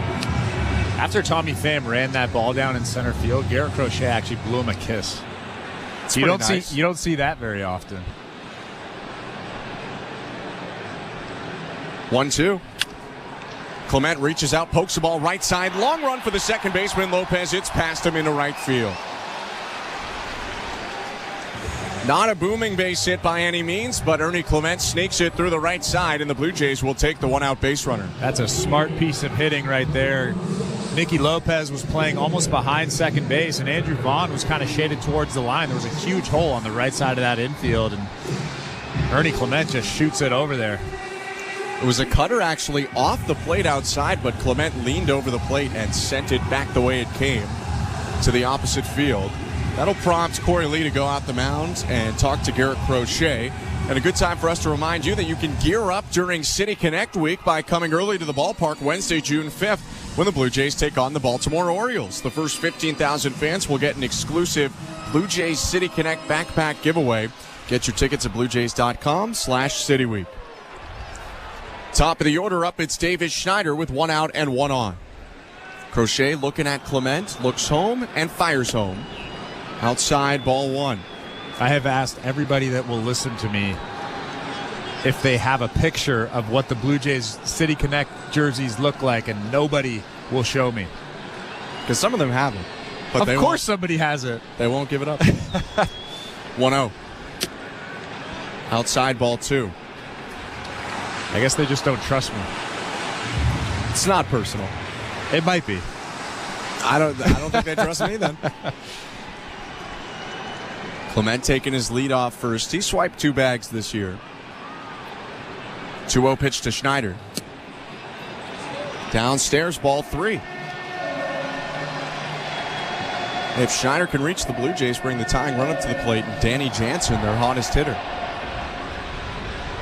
1 out in the bottom of the 6th. 3-0 White Sox over Blue Jays. The 3-0 to Schneider is poured over for strike 1. I know he was taking all the way there, but that was a very hittable pitch. Fastball at the knees. Davis Schneider's so good at hitting fastballs down in the zone like that. The 3-1. Schneider lifts a ball to right center field. Pham ranging over. So is the right fielder Jolks, who makes the call and the catch. 2 down. Some movement in the White Sox pen, even though Crochet is at 74 pitches right now. He is a guy who, through injuries in college and then at the professional level, has never thrown 100 innings in a season. So there is some talk of managing the workload for the young left-handed pitcher. He's cruised so far today, though. 2 hits allowed is all. Ernie Clement on first with 2 outs. The pitch to Danny Jansen. High and outside, ball 1. Yeah, in his last start, he only threw 89 pitches. I'm assuming somewhere 89 to 95. That's where he usually sits. He's not a guy that the White Sox will let get to 100, 105. 1-0. Outside, 2-0. And the Jays are thankful for that. Well, yeah. And if you look back at his game logs, there's actually a lot of games where he was 77, 75, 77 pitches. He might be at the end of his rope right here. John Brebbia, the right-handed reliever, is getting loose right now.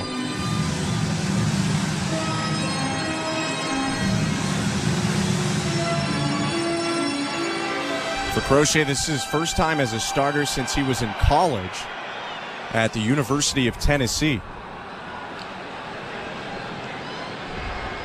Making his 11th start of the year and looking really good. His 2-0. Jansen will take for strike 1. And with the way this season is going for the White Sox, there's no rush. There's no hurry for him to throw 200 innings. They just want him to end this season healthy.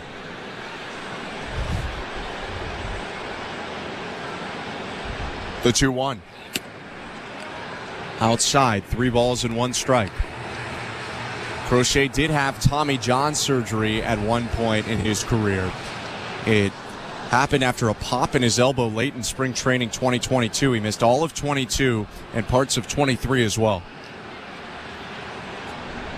Lefty's 3-1. Jansen swings and misses through a 99-mile-per-hour fastball, full count.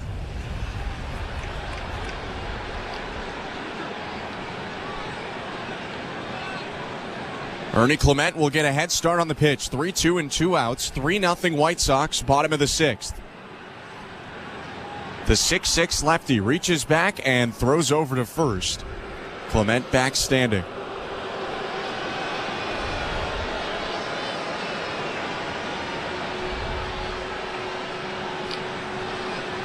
A 3.5-step lead for Clement, who leans towards second.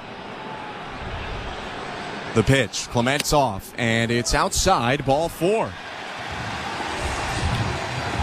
Danny Jansen takes the first walk issued by Garrett Crochet today, and Vladimir Guerrero Jr. has a chance to make a big impact on this game with 2 on and 2 out. Well, this is the matchup I want to see. Garrett Crochet versus Vladimir Guerrero Jr.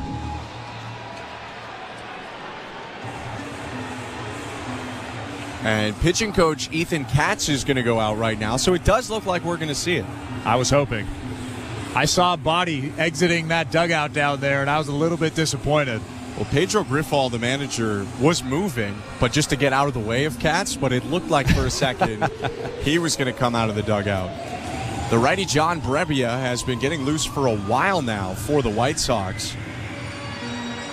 And Garrett Crochet's up to 80 pitches. Chris had mentioned earlier that they don't really let him get very extended. This is his first season as a starting pitcher in the major leagues. Well, I wouldn't be surprised if Vlad comes out of his shoes on this first pitch here. Power versus power. A long ball would tie up the game. Guerrero with 4 this year. He's 0 for 2 today. But he's hitting a Major League Baseball best .404 in the month of May. Leads all qualified hitters this month. 2 taps to the plate. Vlad in the box. And Crochet on the rubber. A look at second and the pitch. Bounce foul, 0-1. Well, he did come out of his shoes there, but that was a cutter right down the middle. Just snuck under the barrel of Vlad. If that was a fastball, that thing's 450 feet. Clement on second, Jansen on first. Crochet waves off a sign, sets at the belt, and looks at Clement. Now looks at Vlad. The 0-1. Down and in. 1 ball, 1 strike.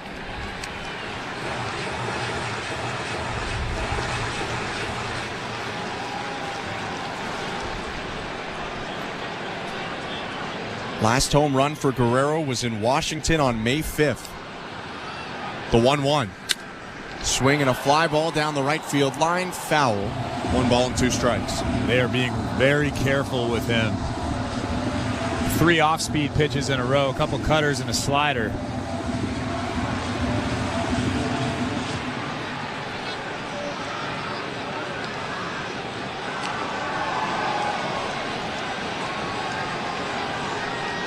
The 1-2. Down and in. 2 balls and 2 strikes as they go back to the cutter.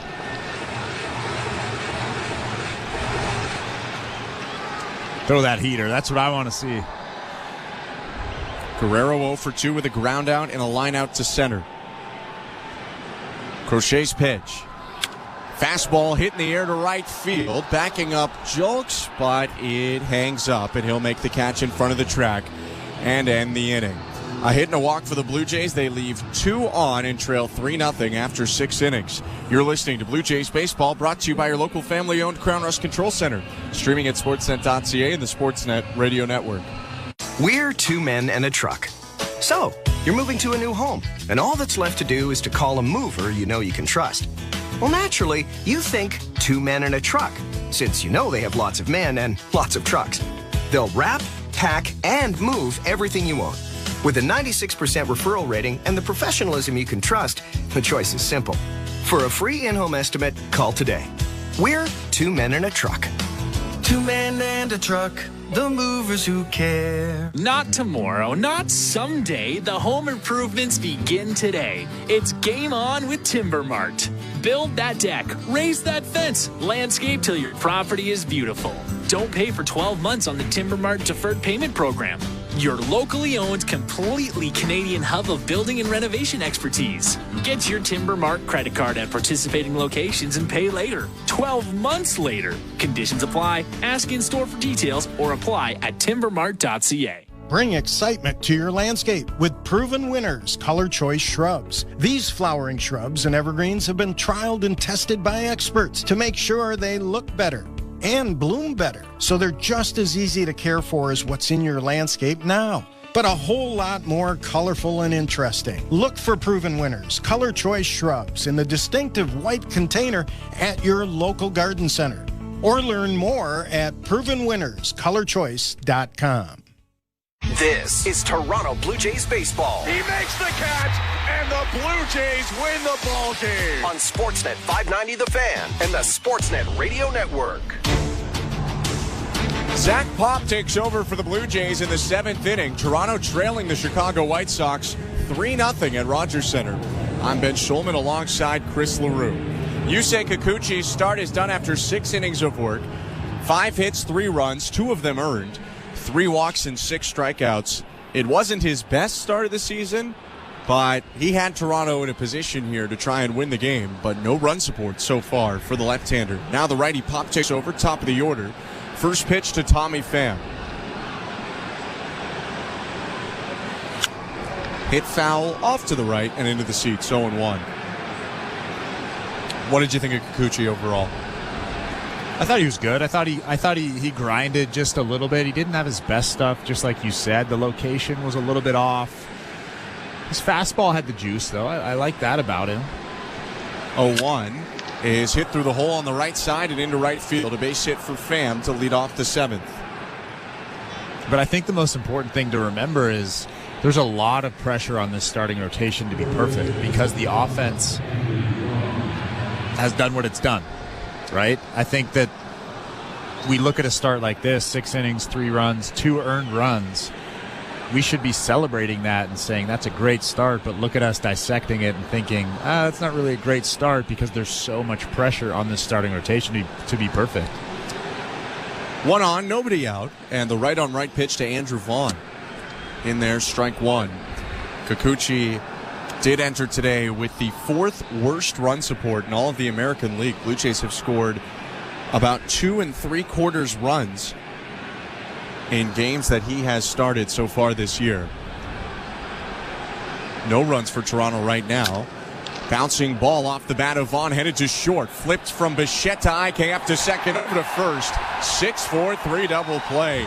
Nice bounce back from Zach Pop right there after the leadoff single. He erases it with a twin-killing ground ball. Yeah, I've said this a few times this season. If Zach Pop can just throw that fastball at the bottom of the strike zone, he will be more than an effective big league reliever for a very long time. 2 down now, nobody on. And a pinch hitter into the game. Gavin Sheets is in for Eloy Jimenez, who we mentioned when he came around to score in the 5th. Pulled up a little bit, looked like he was grabbing a hamstring. Right on left matchup, Sheets pinch hitting in the pitch. Called strike 1. For Jimenez, a guy who's dealt with just a litany of injuries in his career. You hope that that's not too serious.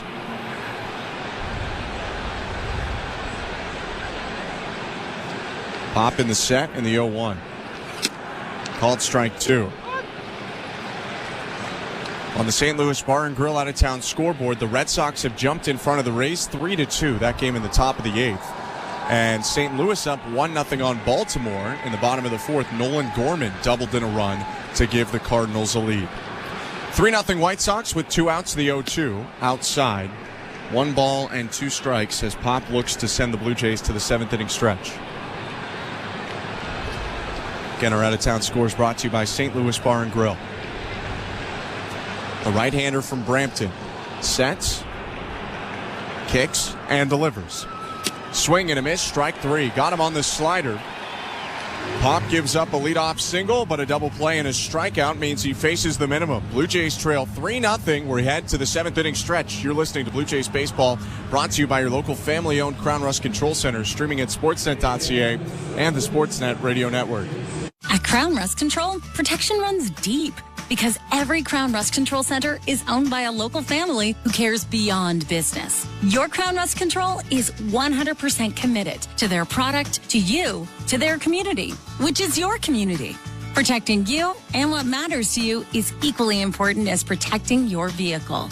Did you know spring's the best time of year to protect your vehicle from rust? For a special spring offer, find your local family-owned Crown Rust Control Center at crown.com.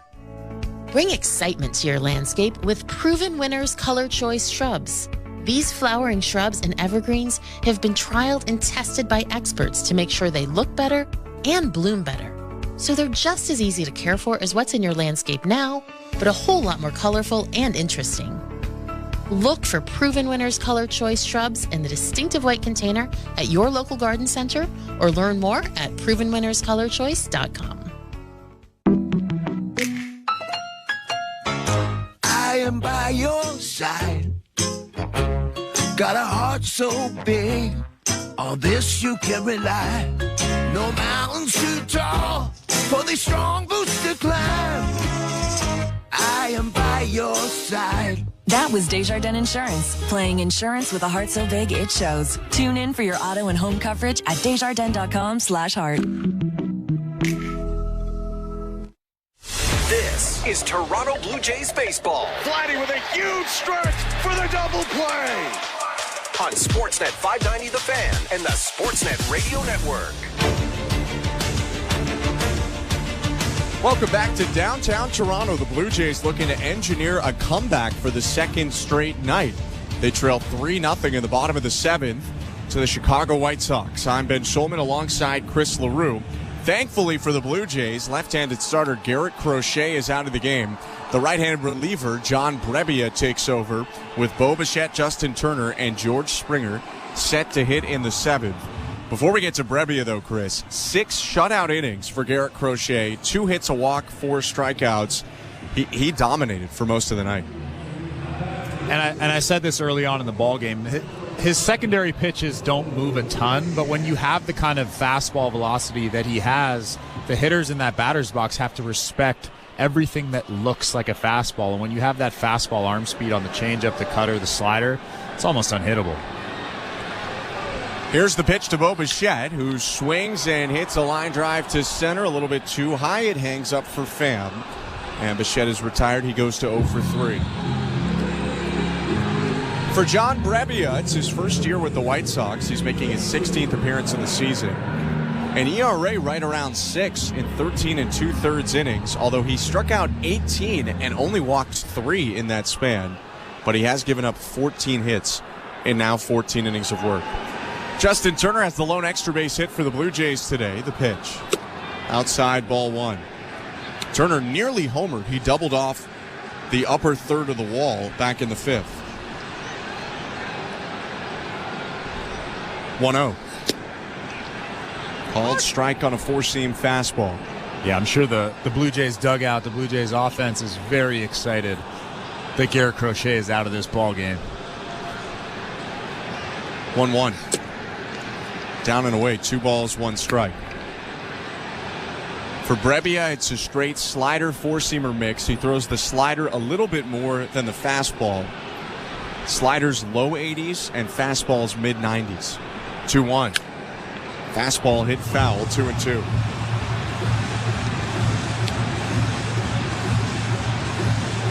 For Turner, the hit in the 5th was not only his first in 30 at-bats and first hit since May 7th, first extra base hit of the month, 2-2.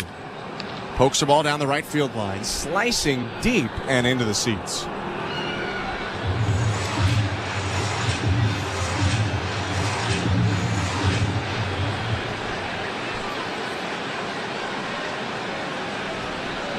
Brebbia takes a look at the baseball once or twice, licks his hand, goes to the back of his pants, and steps on the rubber. Facing forward, he gets into the wind, the 2-2. Turner spoils another one off, that time a slider. Is he starting to turn a corner with his at-bats? I feel like he's fouling off some pitches like he did early on in the season. He's able to see that mistake from pitchers now. I don't want to get ahead of myself, but... 2-2 pitch is hit well to left field, but another liner that hangs up. It falls into the glove of Remillard, and there are 2 outs. Yeah, we haven't seen that very often. We haven't seen good line drives from Justin Turner. Perhaps it was a sign in the second, even though he grounded out to short. He took Crochet into double-digit pitches in that battle before grounding out. Blue Jays, though, need to get something going here. 2 outs in the bottom of the 7th, and they trail the White Sox 3-0. George Springer is at the plate. John Brebbia on the mound. Right on right pitch. Outside, ball 1. Brebbia was a 30th rounder in 2011 by the Yankees out of Elon, a school in North Carolina. 1-0, fouled off 1-1. was non-tendered and released by the Yankees in 2013, ended up in independent ball in 2014, but latched back on with the Diamondbacks. Rule 5 pickup by the Cardinals. His pitch for the Giants. 1-1 pitch popped up right side foul territory, potentially playable for Vaughn, who goes back and to his right, but it hits the netting, and Springer's still alive, now at 1-2. For Brebbia, he's fought through being released. He had Tommy John surgery in 2020. He was non-tendered for a second time in his career, but really was important with the Giants. Pitched on their 2021 team that won 100 games. Led the National League in appearances in 2022. He made 76 appearances out of the Giants' pen that season. 1-2 pitch. Springer hits it hard to center on a line, but guess what? It hangs up again. 3 almost identical liners by the Blue Jays. Well struck, but too high.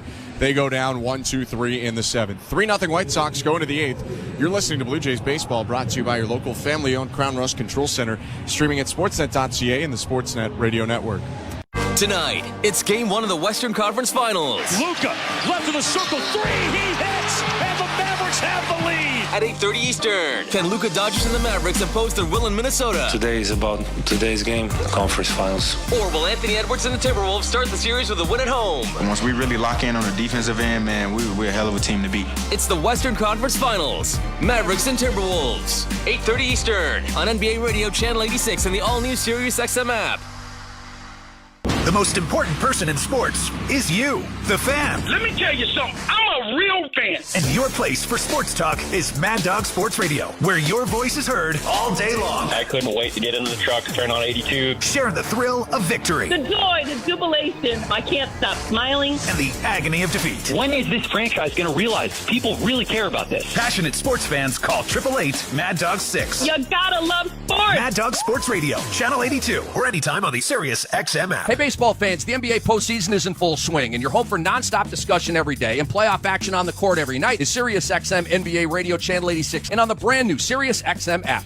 Each night after the horn sounds, NBA Radio has you covered with the best analysis of all the games. When healthy, they check a lot of boxes. We'll break down the playoff action. Tatum saw it coming, picked it off, drives in, and throws it down with 2 hands. And take you inside the locker room to hear from the players and coaches. It seemed like we had a lot of guys that were getting banged up, but we were able to get the job done. Hear the NBA Radio Playoffs postgame show every night throughout the postseason on NBA Radio Channel 86 and the all-new Sirius XM app. Welcome to the Timbermark broadcast booth. I'm Ben Schulman alongside Chris LaRue, Show Ali, our host and producer, Andrew Adams and Stephen Coyle, our technical directors. Blue Jays Talk will follow our broadcast with Blair and Barker. 3-0 White Sox, top of the 8th inning. Paul DeYoung leads off against new pitcher Trevor Richards. First pitch is down and away, ball 1. 21st appearance of the season for Richards, has an ERA around 2.5. Has been pitching very well recently. Righties 1-0. Hit up the middle and into center field. A base hit for DeYoung.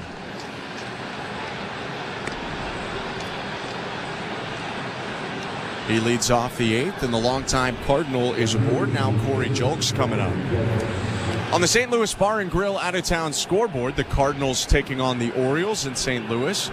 It was 1-0 for St. Louis, but it's now a 1-1 game as Jorge Mateo doubled in a run for Baltimore. It's now a score of 1-1. That's a look at the St. Louis Bar and Grill out-of-town scoreboard. The pitch to Corey Julks. Change up in the dirt, 1-0.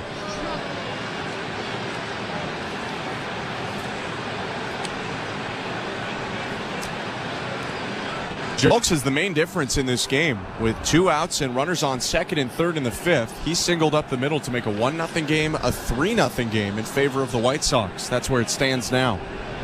1-0. Change up in there, strike 1.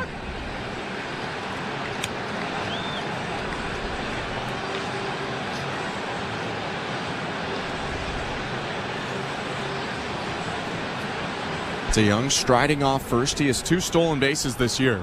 1-1. In the dirt, good block by Jansen, shifting to his right. 2 balls, 1 strike.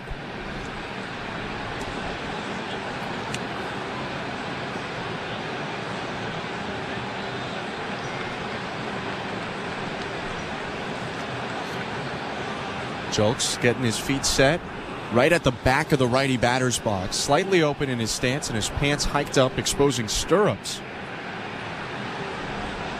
2-1. Swing and a miss, 2-2. Fell forward way out in front of that changeup at 78. Yeah, that was nasty right there. It looked like a strike all the way and then dropped off the table. Jolks again pressing his right foot down, trying to get his footing. Lifts the bat high above his right shoulder. 2-2. Swing and a miss, strike 3. Another change got him. There's one down. Well, Jolks sets up way off the plate. Trevor Richards just dominating that outside part of the plate with that changeup. Throws it on the black on the outside part of the plate. And Jolks really can't even reach it. So 1 out now, and here's Corey Lee. 0 for 3, reached on an error and scored in the second. Runner on first, and the pitch from Trevor Richards. Swing and a miss. Ugly one there from Lee on a change. 0-1.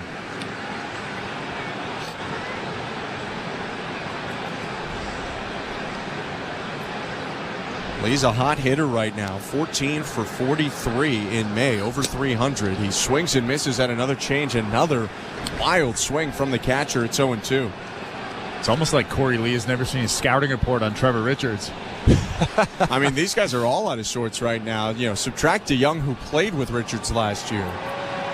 And it has been ugly swing after ugly swing from Corey Jolks and Corey Lee. Corey Jolks spells it traditionally. Corey Lee starts with a K.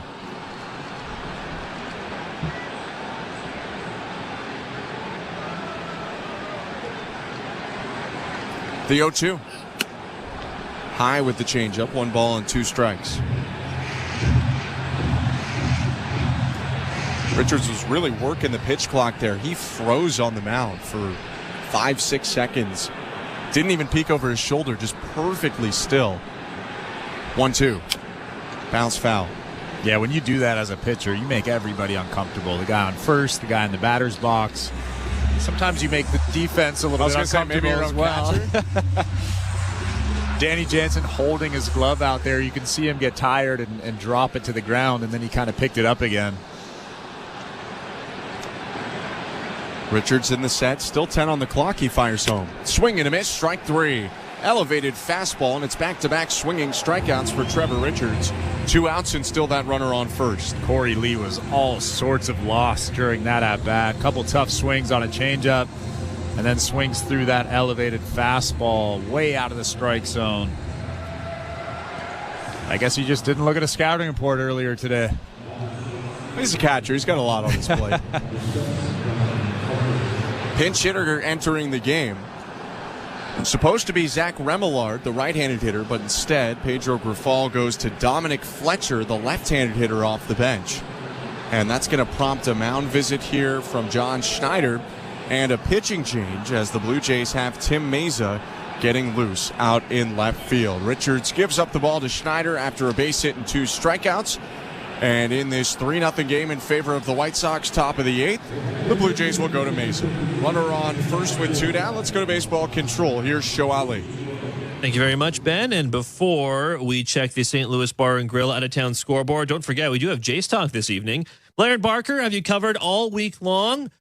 Remainder of the White Sox series, 2 games of the Tigers series tonight. They will take your calls after this one's in the books. Blair will throw out the numbers to call after the final out. And don't forget, for the B&B fans out there, they are now permanently 4 to 6 Eastern for the rest of the season. So be sure to keep that in mind when looking to hear the guys.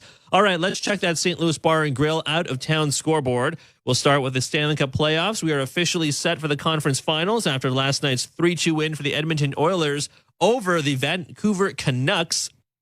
The Oilers now head to Dallas, taking on the Stars. Game 1 of Stars-Oilers will be on Thursday, May 23rd at 8:30 p.m. Eastern, 5:30 Pacific. Before then, we'll get Game 1 of the Eastern Conference Finals. Panthers at Rangers. Game 1 will go Wednesday, May 22nd, 8 p.m. Eastern, 5 Pacific. Puck drop. That's Wednesday at Madison Square Garden. So that's tomorrow night. Right now, we also have the PWHL Finals on.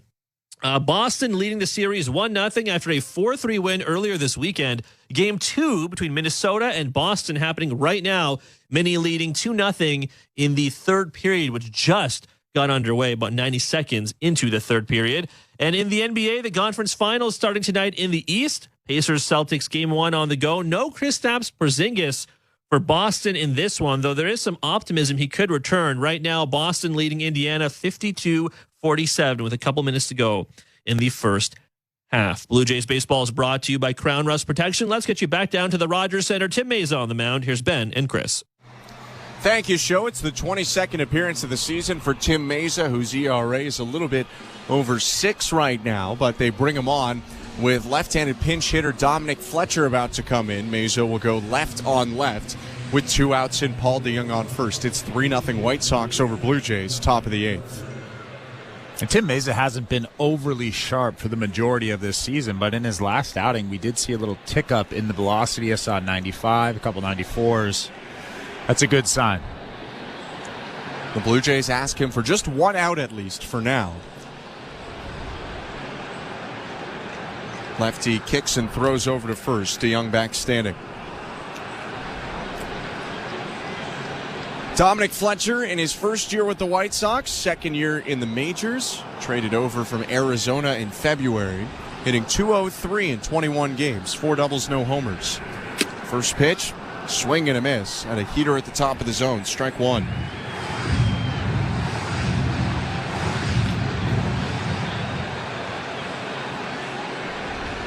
Fletcher taps the plate and twirls his black bat.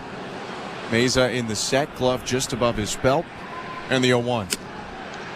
Outside, 94 on the fastball, 1 ball, 1 strike. Yeah, earlier on in this season, it was a struggle for him to even throw 90-91. We saw a lot of 89s, a lot of 90s. That's not usually where he is.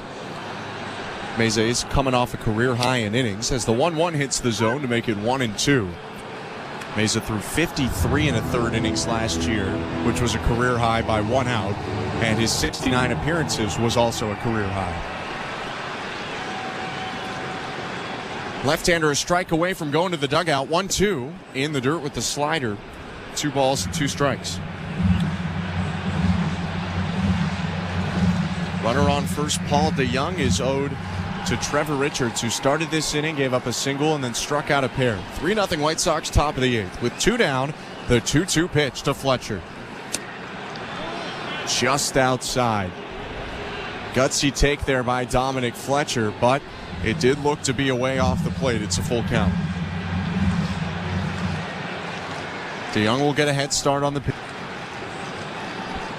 Turner not holding him on. 3-2.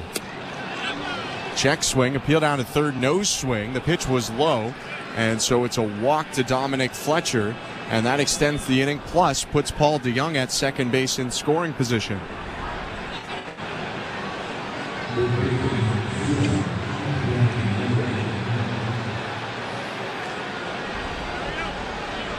Blue Jays have only mustered 2 hits today, trailing 3-0. They really don't want to let it get more than that. Here's Danny Mendick, who's 1 for 3. 3 RBIs this year. His lone hit today, an infield single. Left on right pitch. Swing and a drive. Deep left field. Schneider going back at the track. It bangs off the top of the wall. 1 run into Young. Right behind him, Fletcher. Mendick on second with his 4th and 5th RBIs of the year. A 2-run double makes it 5-0 White Sox.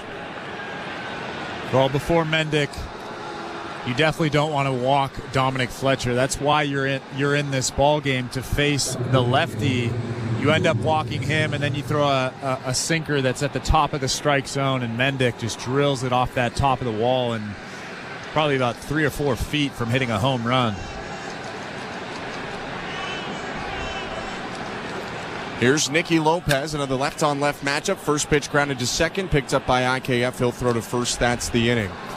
2 runs this inning for the White Sox. They're up 5-0, middle of the 8th inning. You're listening to Blue Jays Baseball, brought to you by your local family-owned Crown Rust Control Center, streaming at sportsnet.ca and the Sportsnet Radio Network.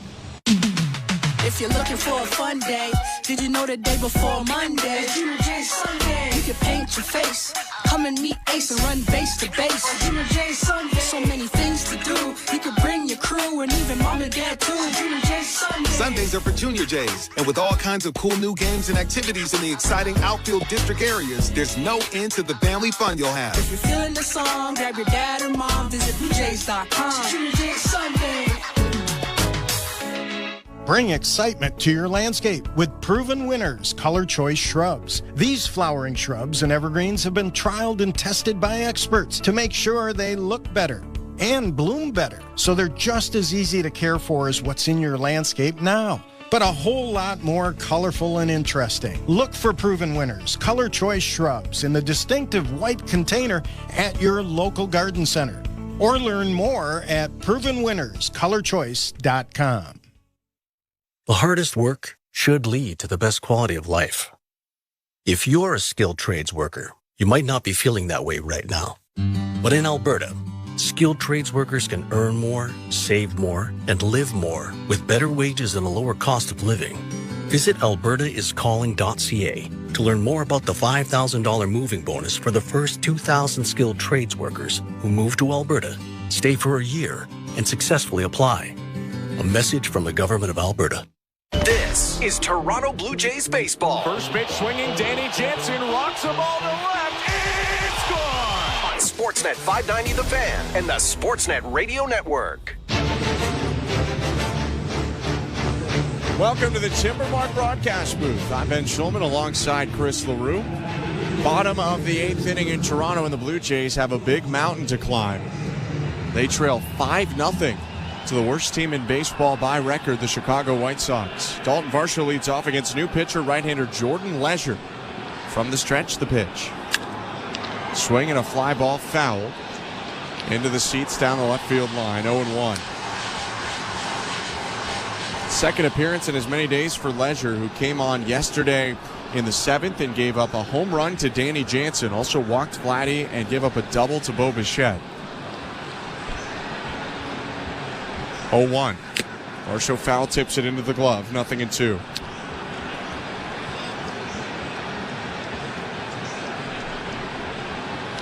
Blue Jays have 2 hits today, 3 base runners total.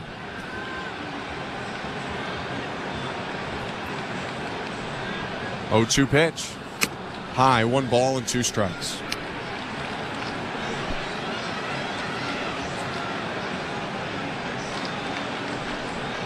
Leisure's a hard-throwing right-hander, mid to high 90s fastball and a high 80s slider with a high 70s curve. 1-2, fouled back just below our feet. Still 1 ball and 2 strikes.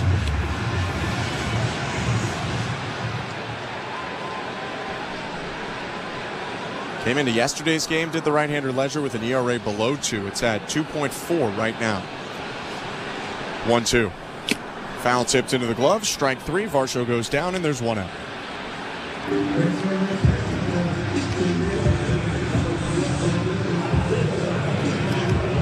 Let's take a look at the St. Louis Bar and Grill out-of-town scoreboard. 2 big developments. 1 final. The Boston Red Sox beat the Tampa Bay Rays for the 2nd straight day. 5-2 the final score. Here's the pitch to Isaiah Kiner-Falefa. Called strike 1. And then another look in St. Louis on the St. Louis Bar and Grill out-of-town scoreboard. You like that? Baltimore and the Cardinals tied 1-1 in the bottom of the 6th. That game in a delay. 0-1. Called strike 2. Due to rain, that game is in a delay right now. And while it's been an official game, it's tied. The 0-2. High, 1 ball and 2 strikes. That final and that delay update brought to you by St. Louis Bar and Grill. They have all of our out-of-town scoreboard updates throughout the year. The right-on-right pitch. Swing and a miss. Strike 3. IKF chases a pitch in the dirt, and Leisure has struck out a pair. Blue Jays fans voicing their frustration as Toronto has generated next to nothing offensively today. There are 2 outs in the bottom of the 8th. It's 5-0 White Sox over Blue Jays.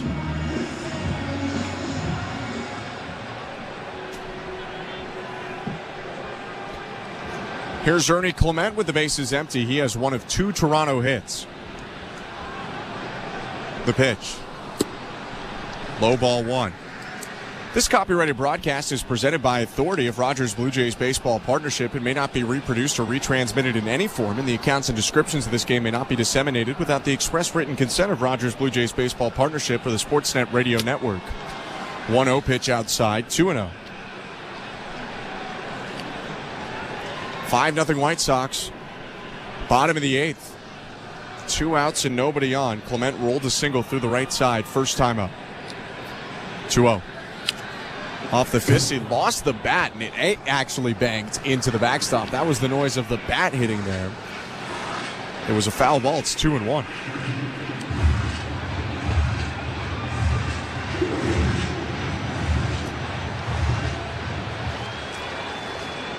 For Clement, the hit was actually his second time up. He lined out to left his first time up. 1 for 2 today. 2-1 pitch. Popped up a mile high behind the plate. Mask is off for Corley, the catcher. On the warning track, makes the catch and ends the inning. The Blue Jays go down 1-2-3 in the 8th, and they'll go to the 9th, trailing 5-0 to the White Sox. You're listening to Blue Jays Baseball, brought to you by your local family-owned Crown Rust Control Center, streaming at sportsnet.ca and the Sportsnet Radio Network. Explore the powerful AAPI voices. Bleed me dry like a damn vampire. Uplifting every corner of the culture. On their own SiriusXM channel. AAPI Now. It's a beautiful way to recognize Asians for all that we are. AAPI Now. Throughout Asian American Pacific Islander Heritage Month. On Channel 107 and in the new SiriusXM app. We're talking college basketball on ACC Today. Great run for NC State men's basketball. The story of this team is one I don't think anybody will forget. They were able to accomplish a lot. They captured the hearts and the minds of the nation. DJ Burns became an absolute star nationally. I love it. ACC Today, weekdays from 8 to 11 a.m. Eastern. ACC Radio, Channel 371, and the SiriusXM app. You love listening to baseball. You love talking about baseball, and so do we. That's why SiriusXM has the only channel on the radio dedicated to baseball 24/7. It's MLB Network Radio, SiriusXM Channel 89. News, opinions, passionate baseball talk from former players and GMs, plus interviews with players, managers, and executives, original specials, and much, much, much more. All baseball, every day, on your radio. If you can hear me right now, you've got MLB Network Radio, SiriusXM Channel 89, and on the SiriusXM app. The Blue Jays are in flight, leading 3-0. Blue Jays fans, this is Ross Atkins, and you're listening to Blue Jays Baseball on Sirius XM. Radio Network.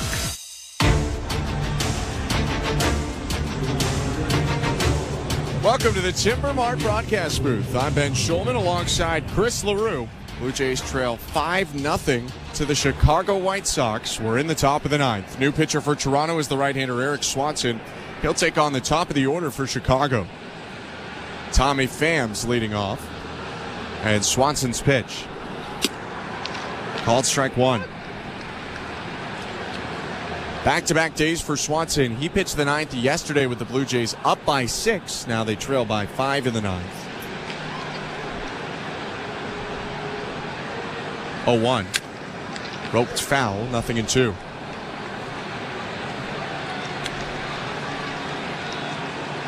With the scoreless inning yesterday, Swanson brought his ERA down a full run. It sits around 11.5. His 0-2. Check swing, called strike 3. Flipped the slider in there and strikes out Pham to start the inning. And I don't know if Tommy Pham is frustrated with himself or frustrated with the call, but that was an obvious strike, and he just dropped the bat, dropped his hands, just kind of dragging that bat back to the dugout. Mutters something under his breath. That was a good slider from Eric Swanson. Righty kicks and releases to Andrew Vaughn. It's another slider for strike 1. Eric Swanson has to take advantage of these situations and learn something every time he comes out. He's not going to be in high leverage situations very often, at least in the near future. He needs to take advantage of these games. 0-1. Swing and a miss.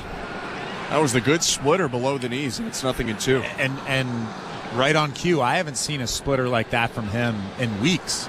Started at the bottom of the strike zone, looked like a strike out of the hand, and then drops off the table. That's something that he needs back in his repertoire if he's going to be good. 0-2. High with the fastball at 96, 1 ball and 2 strikes.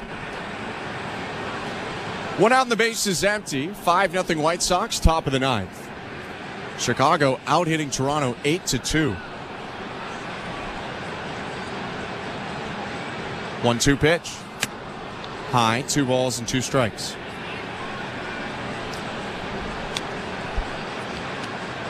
The White Sox are loosening up their closer Michael Kopech despite the non-safe situation.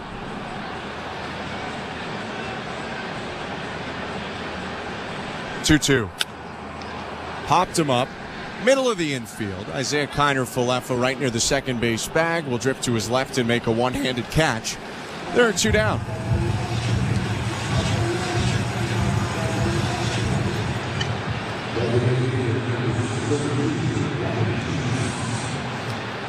Gavin Sheets, a pinch hitter in the 7th inning, will get a second shot to the plate here in the 9th inning with 2 outs. 5-0 White Sox. Kopech, the hard-throwing righty, still getting loose. Here's the pitch. Swing and a miss, strike 1. That's 3 good split fingers in this inning from Eric Swanson, and a 96-mile-an-hour fastball on top of that. This is the best I've seen him look all season. His 0-1. Check swing. Peel down to 30, went around. Pitch might have been a called strike anyway, or maybe should have been, but they get the strike on the appeal. It's 0-2. Swanson looking to end a 1-2-3 inning with 2 outs. His 2-strike pitch. Got him looking, strike 3. Swanson strikes out a pair in a 1-2-3 9th, and as Chris said, maybe the best he's looked this season. The Blue Jays are looking for a big comeback. Top of the order will come up in the 9th, trailing 5-0. You're listening to Blue Jays Baseball, brought to you by your local family-owned Crown Rust Control Center, streaming at sportsnet.ca and the Sportsnet Radio Network. Not tomorrow, not someday. The home improvements begin today. It's game on with Timber Mart. Build that deck, raise that fence, landscape till your property is beautiful. Don't pay for 12 months on the Timber Mart deferred payment program. Your locally owned, completely Canadian hub of building and renovation expertise. Get your Timber Mart credit card at participating locations and pay later. 12 months later. Conditions apply. Ask in store for details or apply at timbermart.ca. Bring excitement to your landscape with Proven Winners Color Choice Shrubs. These flowering shrubs and evergreens have been trialed and tested by experts to make sure they look better and bloom better. So they're just as easy to care for as what's in your landscape now, but a whole lot more colorful and interesting. Look for Proven Winners Color Choice Shrubs in the distinctive white container at your local garden center, or learn more at provenwinnerscolorchoice.com. This is Jose Berrios, and you're listening to Toronto Blue Jays Baseball on the Sportsnet Radio Network. Welcome back to Blue Jays Baseball. Show Ali with you at Baseball Control. Jays trail the White Sox 5-0 as we head to the bottom of the 9th inning. Don't forget, we do have Jays Talk this evening. Blair and Barker have you covered all week long. They will take your calls after this one is in the books. Blair will throw out the numbers to call after the final out. And don't forget, for the B&B fans out there, they are now on the air during the week from 4 to 6 p.m. Eastern. So be sure to keep that in mind when looking to hear and see the guys Mondays to Fridays. Blue Jays Baseball is brought to you by Crown Rust Protection. Jays trail 5-0. Bottom 9, Michael Kopech on the mound. Here's Ben Schulman and Chris LaRue. Thanks so much, Joe. Bottom of the 9th inning, and with the White Sox up 5-0, they'll go to their closer. Right-hander Michael Kopech is into the game, facing the top of the order for the Blue Jays, Davis Schneider, Danny Jansen, and Vladimir Guerrero Jr. And Kopech, as recently as last year, was a starter. He made 27 starts for the White Sox in 2023. Struggled, though, last season, and so they looked for a move to the pen, and now he's their highest leverage reliever. Non-safe situation up 5-0, but the White Sox Only have 14 wins this year, so they'll go all in when they have a shot. First pitch to Davis Schneider, popped up behind the plate, and foul, 0-1. He has 14 walks in almost 22 innings, though. That's a lot of walks, especially for a closer. If you're a closer, you have to throw strikes. That was his issue last year. He had 90 walks in 130 innings last year. 0-1. Low at 100, 1 ball, 1 strike. He does throw hard, but at the same time, you can't walk everybody around the bases either. Blue Jays need a lot of base runners, though, down 5-0. 1-1 pitch. Schneider will take in the zone for strike 2. The White Sox are off to their worst 48-game start in franchise history at 14-34, a franchise that goes back to 1901, but you wouldn't know it tonight. 1-2 pitch, called strike 3, 101 on the outside edge. Schneider goes down, 1 out in the 9th. And just like that, Kopech absolutely dots a fastball on the outside corner at 101. Tough pitch to hit, even if you swing at it. Kopech's going to throw more than 3/4 four-seam fastballs. He has a slider in the mid-80s and a cutter in the low 90s he'll use as well. 1 out, the pitch to Danny Jansen. Called strike 1. Nobody on in the bottom of the 9th. 5-0 for the White Sox over the Blue Jays. The 0-1 fouled off, 0-2. And for the control issues at times for Kopech, we haven't seen them today so far. He has been attacking Blue Jays hitters. 5 strikes in his first 6 pitches. Righty's 0-2. Called strike 3. Dropped a cutter on the outside edge, and Jansen's retired. Blue Jays on their last leg here with 2 down. And again, an impossible pitch to hit. Even if you swing at that pitch, the only thing you can really do with it is foul it off. Maybe a hair off the plate there. Danny Jansen doesn't like the call, but for all of Kopech's struggles this season, I'm not seeing anything now. First pitch to Vladimir Guerrero Jr. outside, ball 1. Blue Jays in danger of being shut out for the 3rd time this season. 1-0. Down and away, ball 2. Although Toronto's offense has notably struggled this year, they haven't been shut out since the Houston series in the first 3 days of April. 2-0. In there, strike 1. They were shut out twice in that series. No hit by Ronel Blanco in the opener, and then Christian Javier held them to 1 hit in the closing game of that series. 2-1. Called strike 2, and the Blue Jays on their final strike. 2 outs and the base is empty. 5-0 White Sox over Blue Jays. Bottom of the 9th, Guerrero hitting. Kopech in the set. Glove at his chest. Steps back. Kicks. Delivers. And Guerrero fights it off to the left to keep the game going.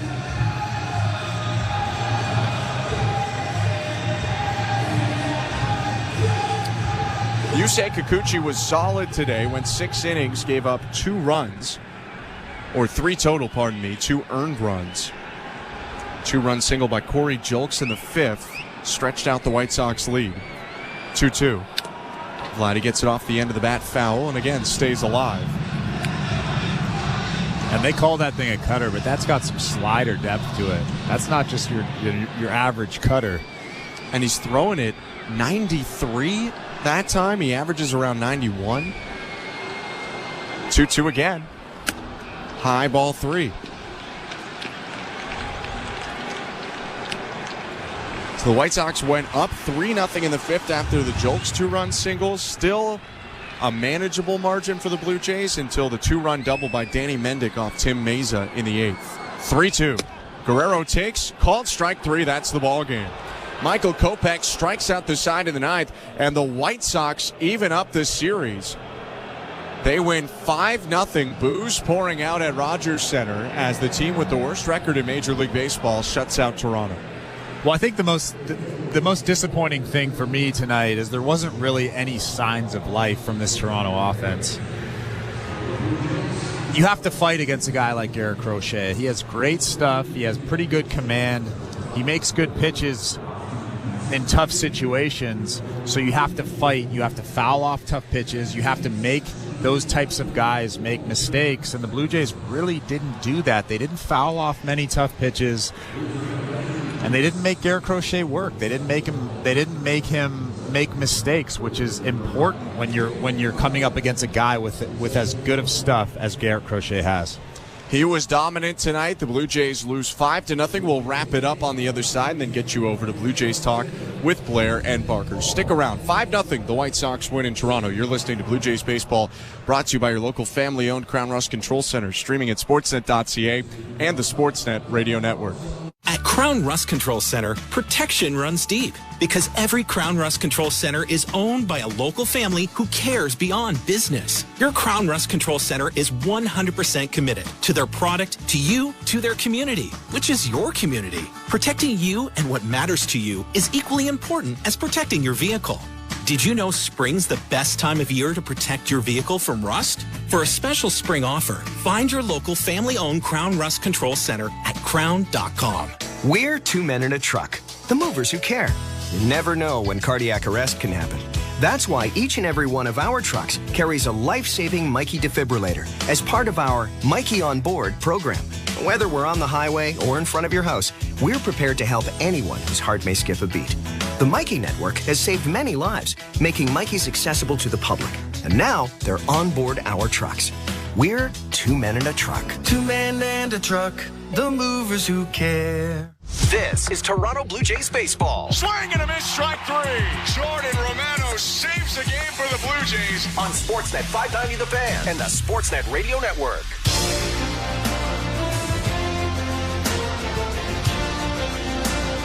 The Blue Jays fall in Game 2 of this series against the White Sox. It's now knotted up at 1 after a 5-0 Chicago win. Welcome back to Rogers Center. I'm Ben Schulman alongside Chris LaRue. We'll take you through it quickly and then send you over to Blue Jays Talk with Blair and Barker. I can imagine a lot to be discussed with Kevin and Jeff. But first, Chris, let's take a look at this one. Yusei Kikuchi, we talked about it a little bit at the close of the game. He came out today. Was he his best?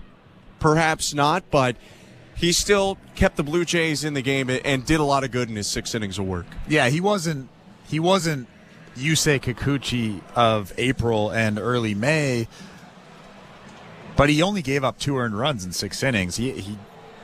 Some pitchers would call that a great game. And I think the biggest thing with this starting rotation is there's so much pressure on them. I said this early on in this ball game. There's so much pressure to be perfect because the offense is what it is. They struggle to score runs. So for a guy to come out and give up 2 earned runs, 3 runs total in 6 innings, only 5 hits, and for us to be kind of dissecting his start and questioning whether he had his best stuff and was it a great game, that is absurd. And it's tough for a former pitcher and myself to think that way because it's unrealistic for this starting rotation to go out and just dominate every single game. They won't do it, and the offense has to kind of carry their load, and they just really haven't done that. I mean, for the Blue Jays, it'll be their 7th quality start in the last 11 games. And like you said, I mean, if you go 6 innings and give up 2 earned runs every start for a season, you end with a 3 ERA. That's a good start. Kikuchi, 6 innings, 5 hits, 3 runs, 2 earned, 3 walks, and 6 strikeouts. Gave up an unearned run in the second. Corey Lee reached on an error and then scored with 2 outs on a Nicky Lopez single. Blue Jays wouldn't pick up a hit or a base runner at all through the first 4 innings. And in the 5th is where this game really started to get away from Toronto. Kikuchi walked Andrew Vaughn with 1 out, gave up a double off the wall to Eloy Jimenez, which put runners on 2nd and 3rd, 1 out. He did strike out Paul DeJong to give himself a good chance to get out of the inning. And then Corey Julks came up to the plate and delivered today's play of the game. The southpaw rears back and delivers. Ground ball hit up the middle and into center field, a base hit. Vaughn in to score. Jimenez around 3rd. He'll score without a throw. It's a 2-run single for Corey Julks and a 3-0 White Sox lead. I think that was the turning point in that ball game. At that point, it was 1-0. You had runners on 2nd and 3rd, and you had 2 strikes on Julks. You had the open base at first base, and I said this during the broadcast. You have to be careful there. It's okay to walk that guy in that situation. Yusei Kikuchi, Danny Jansen, they chose to throw a fastball, which is fine. You can throw a fastball, but don't throw it in the location that they threw it. They threw it about thigh high right down the middle, and Julks just drilled it in center field for a couple RBIs. Julks would get aboard twice today. Also had a walk and a stolen base. The Blue Jays did pick up their first base runner of the game. Justin Turner, maybe the biggest positive on the Blue Jays side today. Justin Turner snaps his 0 for 30 at that point, doubles off the wall in left field. The only other Blue Jay hit to speak of was Ernie Clement's single to right field. Garrett Crochet ends today with 6 innings, 2 hits, no earned runs, no runs at all, a walk and 4 strikeouts. And the Blue Jays, after Crochet came out, went 9 up, 9 down against the bullpen. 5 of the last 6 Toronto batters struck out, and the lead was expanded to 5-0 on a 2-run Danny Mendick double in the 8th.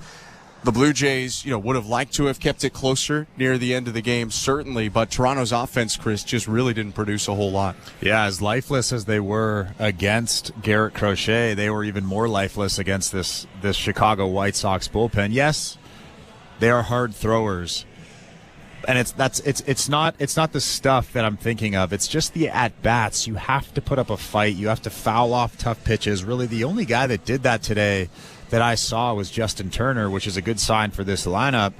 But you have to fight against these tough pitchers, these guys that are throwing 98 to 101. We saw that with Kopech in the 9th inning. You have to fight. These are winnable ball games. Even against good pitching like this, these are winnable ball games, and you have to fight. And that's the biggest thing when you come up against guys like this. It was just lifeless, and it's not a good thing to say that, but at the same time, that's what it was. Blue Jays lose 5-0 to the White Sox, drop to 21-26. Chicago up to 15-34. The White Sox come up with 5 runs on 8 hits, no errors, leave 7 on.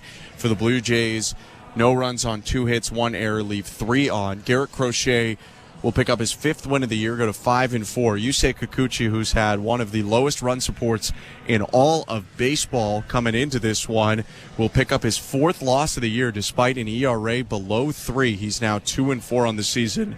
There was no save, although the closer Michael Kopech pitched the 9th for the White Sox. This one took 2 hours and 21 minutes in front of a crowd of over 28,000 on a beautiful day and beautiful night in Toronto.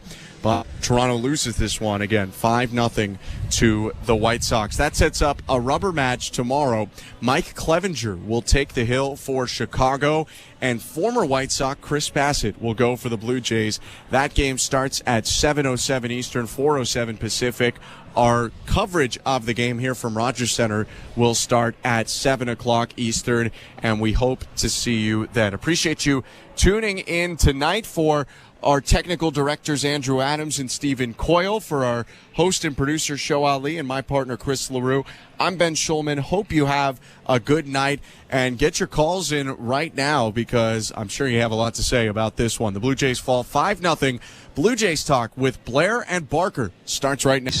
The rubber match goes tomorrow evening at the Rogers Center. The numbers, as always, 416-870-0590, star 590, 1-888-666-0590. And Kevin, after back-to-back wins, including a very impressive offensive outburst in the first game of this series, that looked an awful lot like the Blue Jays we seem to spend a great deal of time talking about this year. Just not much going on. Now, credit to Garrett Crochet. We had Gordon Beckham on, the White Sox analyst, and you asked him a question. You said, how would you and I approach Garrett Crochet? And he said, well, I don't know about you, but I'm closing my eyes and praying and just holding the bat out there, to paraphrase him. That would have been a pretty good game plan against this guy tonight. Yeah, he threw 61% fastballs. I mean, it was mainly glove side to 8 righties. You just say that standing on the on-deck circle, you basically knew what you were going to get. It was glove side, right? You need to force him on the plate. You chase a little bit with the cutter. You get him in a groove. He gets confident, and then he starts locating the four-seamer at 97 to 99.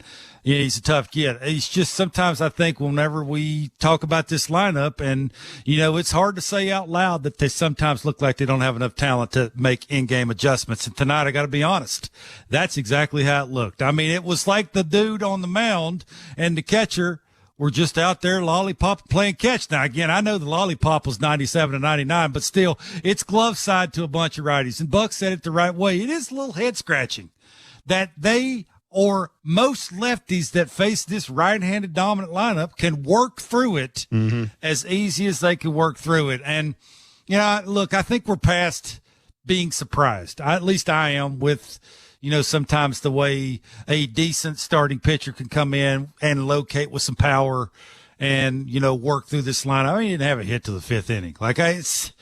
Look, Crochet's having a solid year, right? I mean, he had the 13 scoreless coming in, and obviously you could tell why dudes were having a tough time on the heater. I mean, it's free and easy, and it's got late pop to it. But, man alive, LaRue said it the right way. You didn't see much life and fight. And when you don't see that in a lineup that's got a bunch of righties in it, again, sometimes it's just – it's contagious, those at-bats where you see your buddy sort of, hitting a little line drive to center field on the first or second pitch, and then you go up and you think you sort of have to do the same kind of thing, and then it's a trickle-down effect, and then you look up at the scoreboard, you got 2 hits through 7 innings. So yeah, there really wasn't a great deal going on tonight. I mean, Justin Turner has the one-out double to break that 0 for 30.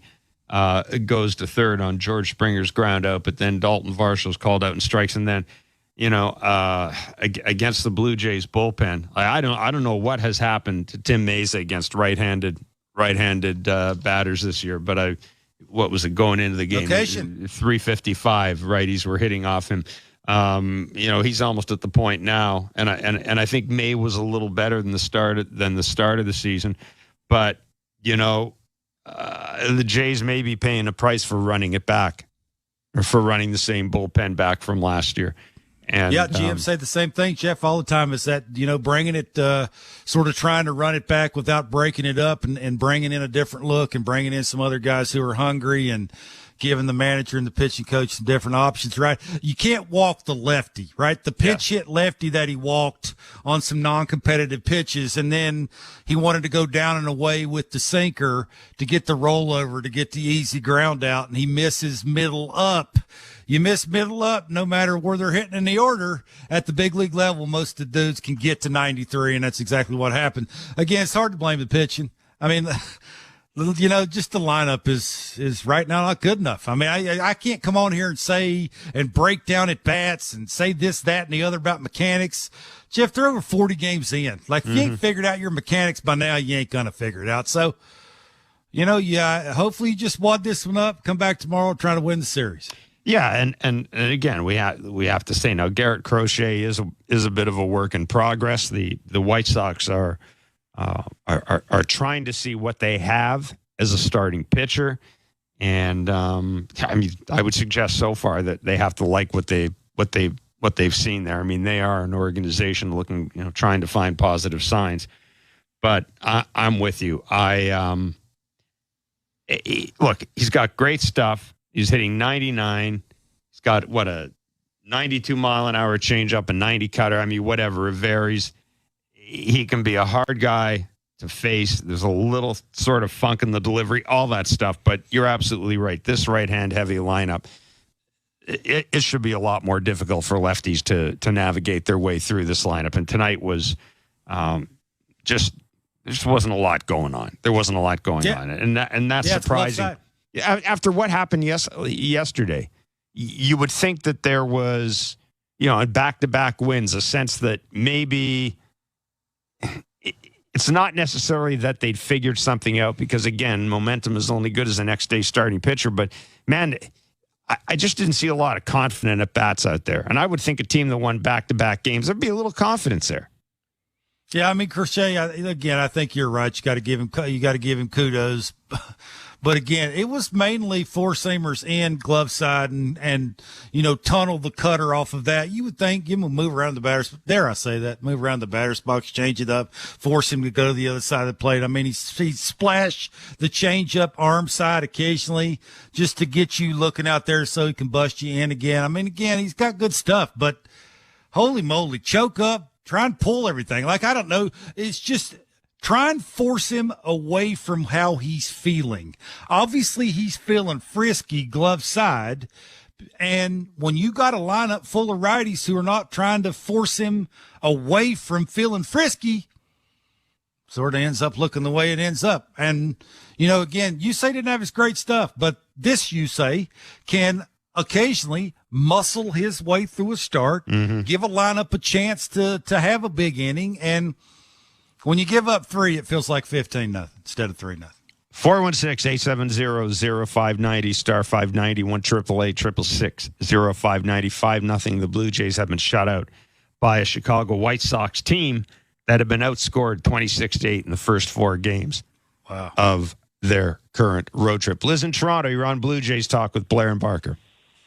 Hi, Jeff. Hi, Kevin. I'm a huge fan. Thank you. I'm not even going to bring up the hitting. I'm so tired of it. But the pitching change. Okay, so you've got Trevor Richards dealing in the 8th. You've got 2 out, and then they bring up a left-handed batter, and lo and behold, there's Schneider on the steps running in to the field and changing the pitcher and bringing Meza in. And I don't get it. Like, at what point will he ever look at the pitcher and say he's dealing? Leave him in. So what? He's a left-handed batter. Leave Richards in. And he did this with Barrios back in the playoff game last year. I don't get it. Like, this is baseball. Analytics, we know, are a part of the game. What about the feel of the game? It drives me nuts. Either one of you guys, please comment. Thanks for what you're doing. Liz, thanks for the call. I'll pass it over to you, Kevin. Yeah, look, I can. I appreciate that. Yeah, I sort of agree with Liz. I think there's a flip side of that too, right? Both of the lefties that they have in the bullpen in Mays and Cabrera aren't real good right now. And you would think against a team who, is bringing up a pinch hitter late in the game, Mays seems to have turned the corner a little bit with least velocity. I mean, not so much location and being competitive with all of his pitches. Like, right, with Fletcher, he was a little non-competitive and walked the left-handed hitter. I think it's a combination of both of those, right? Maybe if the game was a little bit closer, maybe you leave Trevor in there. But, I think John is trying not to abuse his better guys, more pitches he throws. I mean, I may be searching here. I'm guessing this is sort of what's taking place, right? You live to fight tomorrow. If you bring the guy in facing the lefty, you can't get the lefty out. Basically, why is he in the pen? So, yeah, I agree with Liz, but I think if I were John in that situation, you may be thinking more about tomorrow than you are today. Yeah, and I mean, I have to admit, when Meza was up and I saw he was going to bring Meza in, I didn't think anything of it. I think you're right. I'm sure a lot of it had to do with me. I wouldn't say that. I'm not going to say that Trevor Richards has been overworked, but it's pretty apparent to everybody that he, Jordan Romano, and Jimmy Garcia are probably the 3 guys that John has faith in right now. And I think you're probably right. I think he wants to trade, maybe save, looking ahead to tomorrow, save Trevor Richards a little bit. I mean, I'm just guessing here, but I didn't think it certainly wasn't as egregious to me as taking Jose Barrios out, of that playoff game. And it also gets back to that John Gibbons thing that he always told me. Is I asked him one time, "Why'd you do that?" And he says, "Bark, sometimes I do it just so I don't have to answer the question." Right, lefty on lefty. That's Tim Mace's job, is to get the lefty out. You throw non-competitive pitches. A guy has good takes, sees it out of the hand. You walk the guy. That's not John Snyder's fault. So, yeah, look, I feel the frustration with Liz, but it's just one of those things where damned if you do, damned if you don't. If he wouldn't have taken Richards out, Richards gives up the 2-run homer. Everybody said, well, you got Meza loose, who's left-handed. Why didn't you take him out? So, yeah, it's a rock and a hard place. Yeah, I'm not certain that was, as I said, egregious. I'm not certain that was analytics overruling the heart or the head or anything like that. I tend to think that was an example of, I've got lefties in the bullpen, this is an opportunity to use them. But Kevin's absolutely right. To me, it's inexcusable to come in and walk that guy on non-competitive pitches. Like, you've got to be ready to come in and not fool around. I mean, I hate to say it, but it's the Chicago White Sox. Come in, do your job, let's go home. Basically, that's it. Let's not lie about it either. The lineup had 3 base runners. Yes, the lineup had 3 base runners. 3 base runners. Before we go to John and Guelph, Kevin, a very quick question. Buck referred to this on the telecast. Yusei Kikuchi walked 3 batters today. That is unusually high for him. Was it the 5th inning or the 6th inning where he walked Vaughn, gave up a double? It looked like Buck said it looked like he was fighting his mechanics a little bit. It looked like his arm was dragging on him a little bit. Is that what you saw as well? Yeah, looked to me like he was a little quick getting it out of the glove, right? He was, the sort of the Yusei that we've seen this year is it's fluid, it's smooth out of the glove. Looked like he was real quick with it. Arm was playing catch up. That's why the secondary stuff was a little all over the place. Right? When he's really good, it's fastball arm side. It's the 2 secondary pitches, the slider and the curveball down, right? He can back foot it to a righty. He can 12-6 it to steal a strike or try to get a swing and miss or a take from a righty with the slow breaking ball. Just for whatever reason, it looked to me like the ball out of the glove was quick. When it's quick like that, it's playing catch up.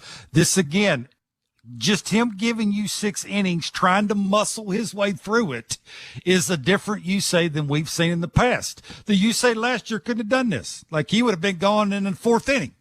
But this year's Yusei can do this. He'll figure out ways, even though he doesn't have a slider, throw more change-ups, muscle your way with better fastballs. And, oh, by the way, you're facing the worst team in baseball. That doesn't hurt either. But give him credit. He figured it out. He tried to give him a chance, and they had 3 base runners, Jeff. John and Guelph, you're on Blue Jays Talk. Hi, gentlemen. How are you? Well, considering I just saw the White Sox shut out the Jays 5-0, I'm actually pretty good. I'm not drinking yet, so that's a good sign. Yeah. I'm going to start you'll notice I said the word yet. I'm going to start out with a Mike Babcock quote, and that kind of fits our lineup here. Schneider batting first, Jansen batting second. Mike Babcock would say, good for them, bad for the team. That's one. I'm going to get to Russ Atkins here.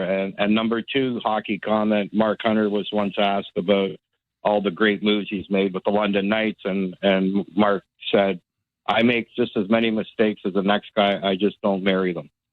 And getting to Atkins and this press conference, that was my other beef.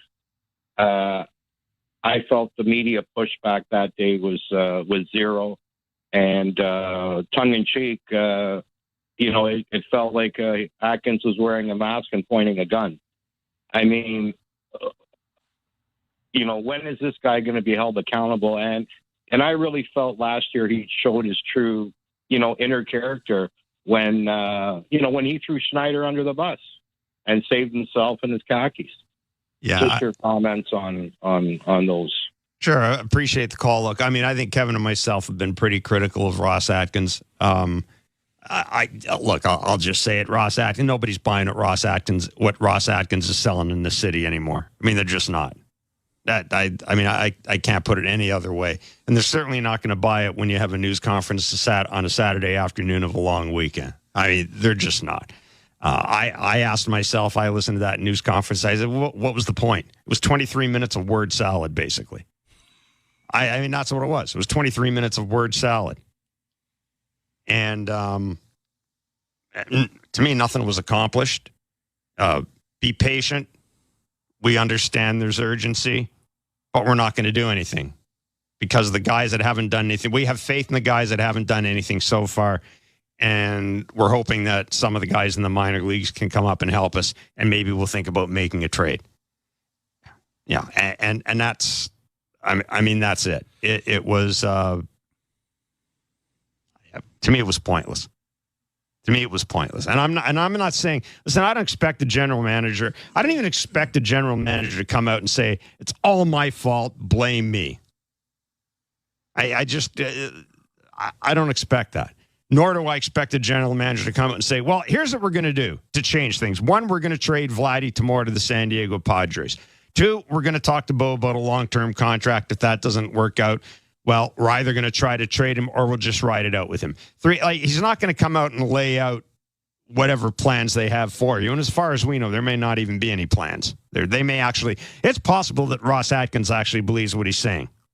So, look, I feel the fans' frustration. It's, I think we've been pretty clear, Kevin. I thought somebody was going to be fired after the playoffs last year.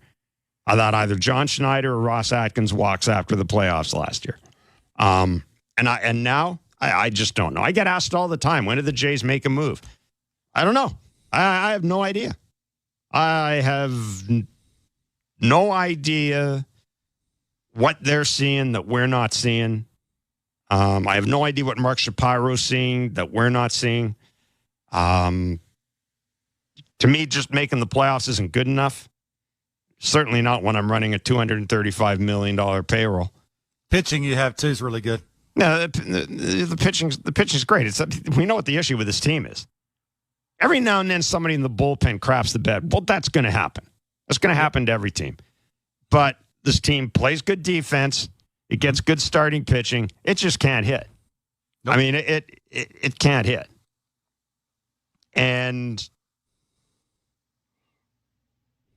yeah, I mean that's where we are. Vladdy's now what? Are we up to 1 home run in 40 games yet? I mean, it's closing in.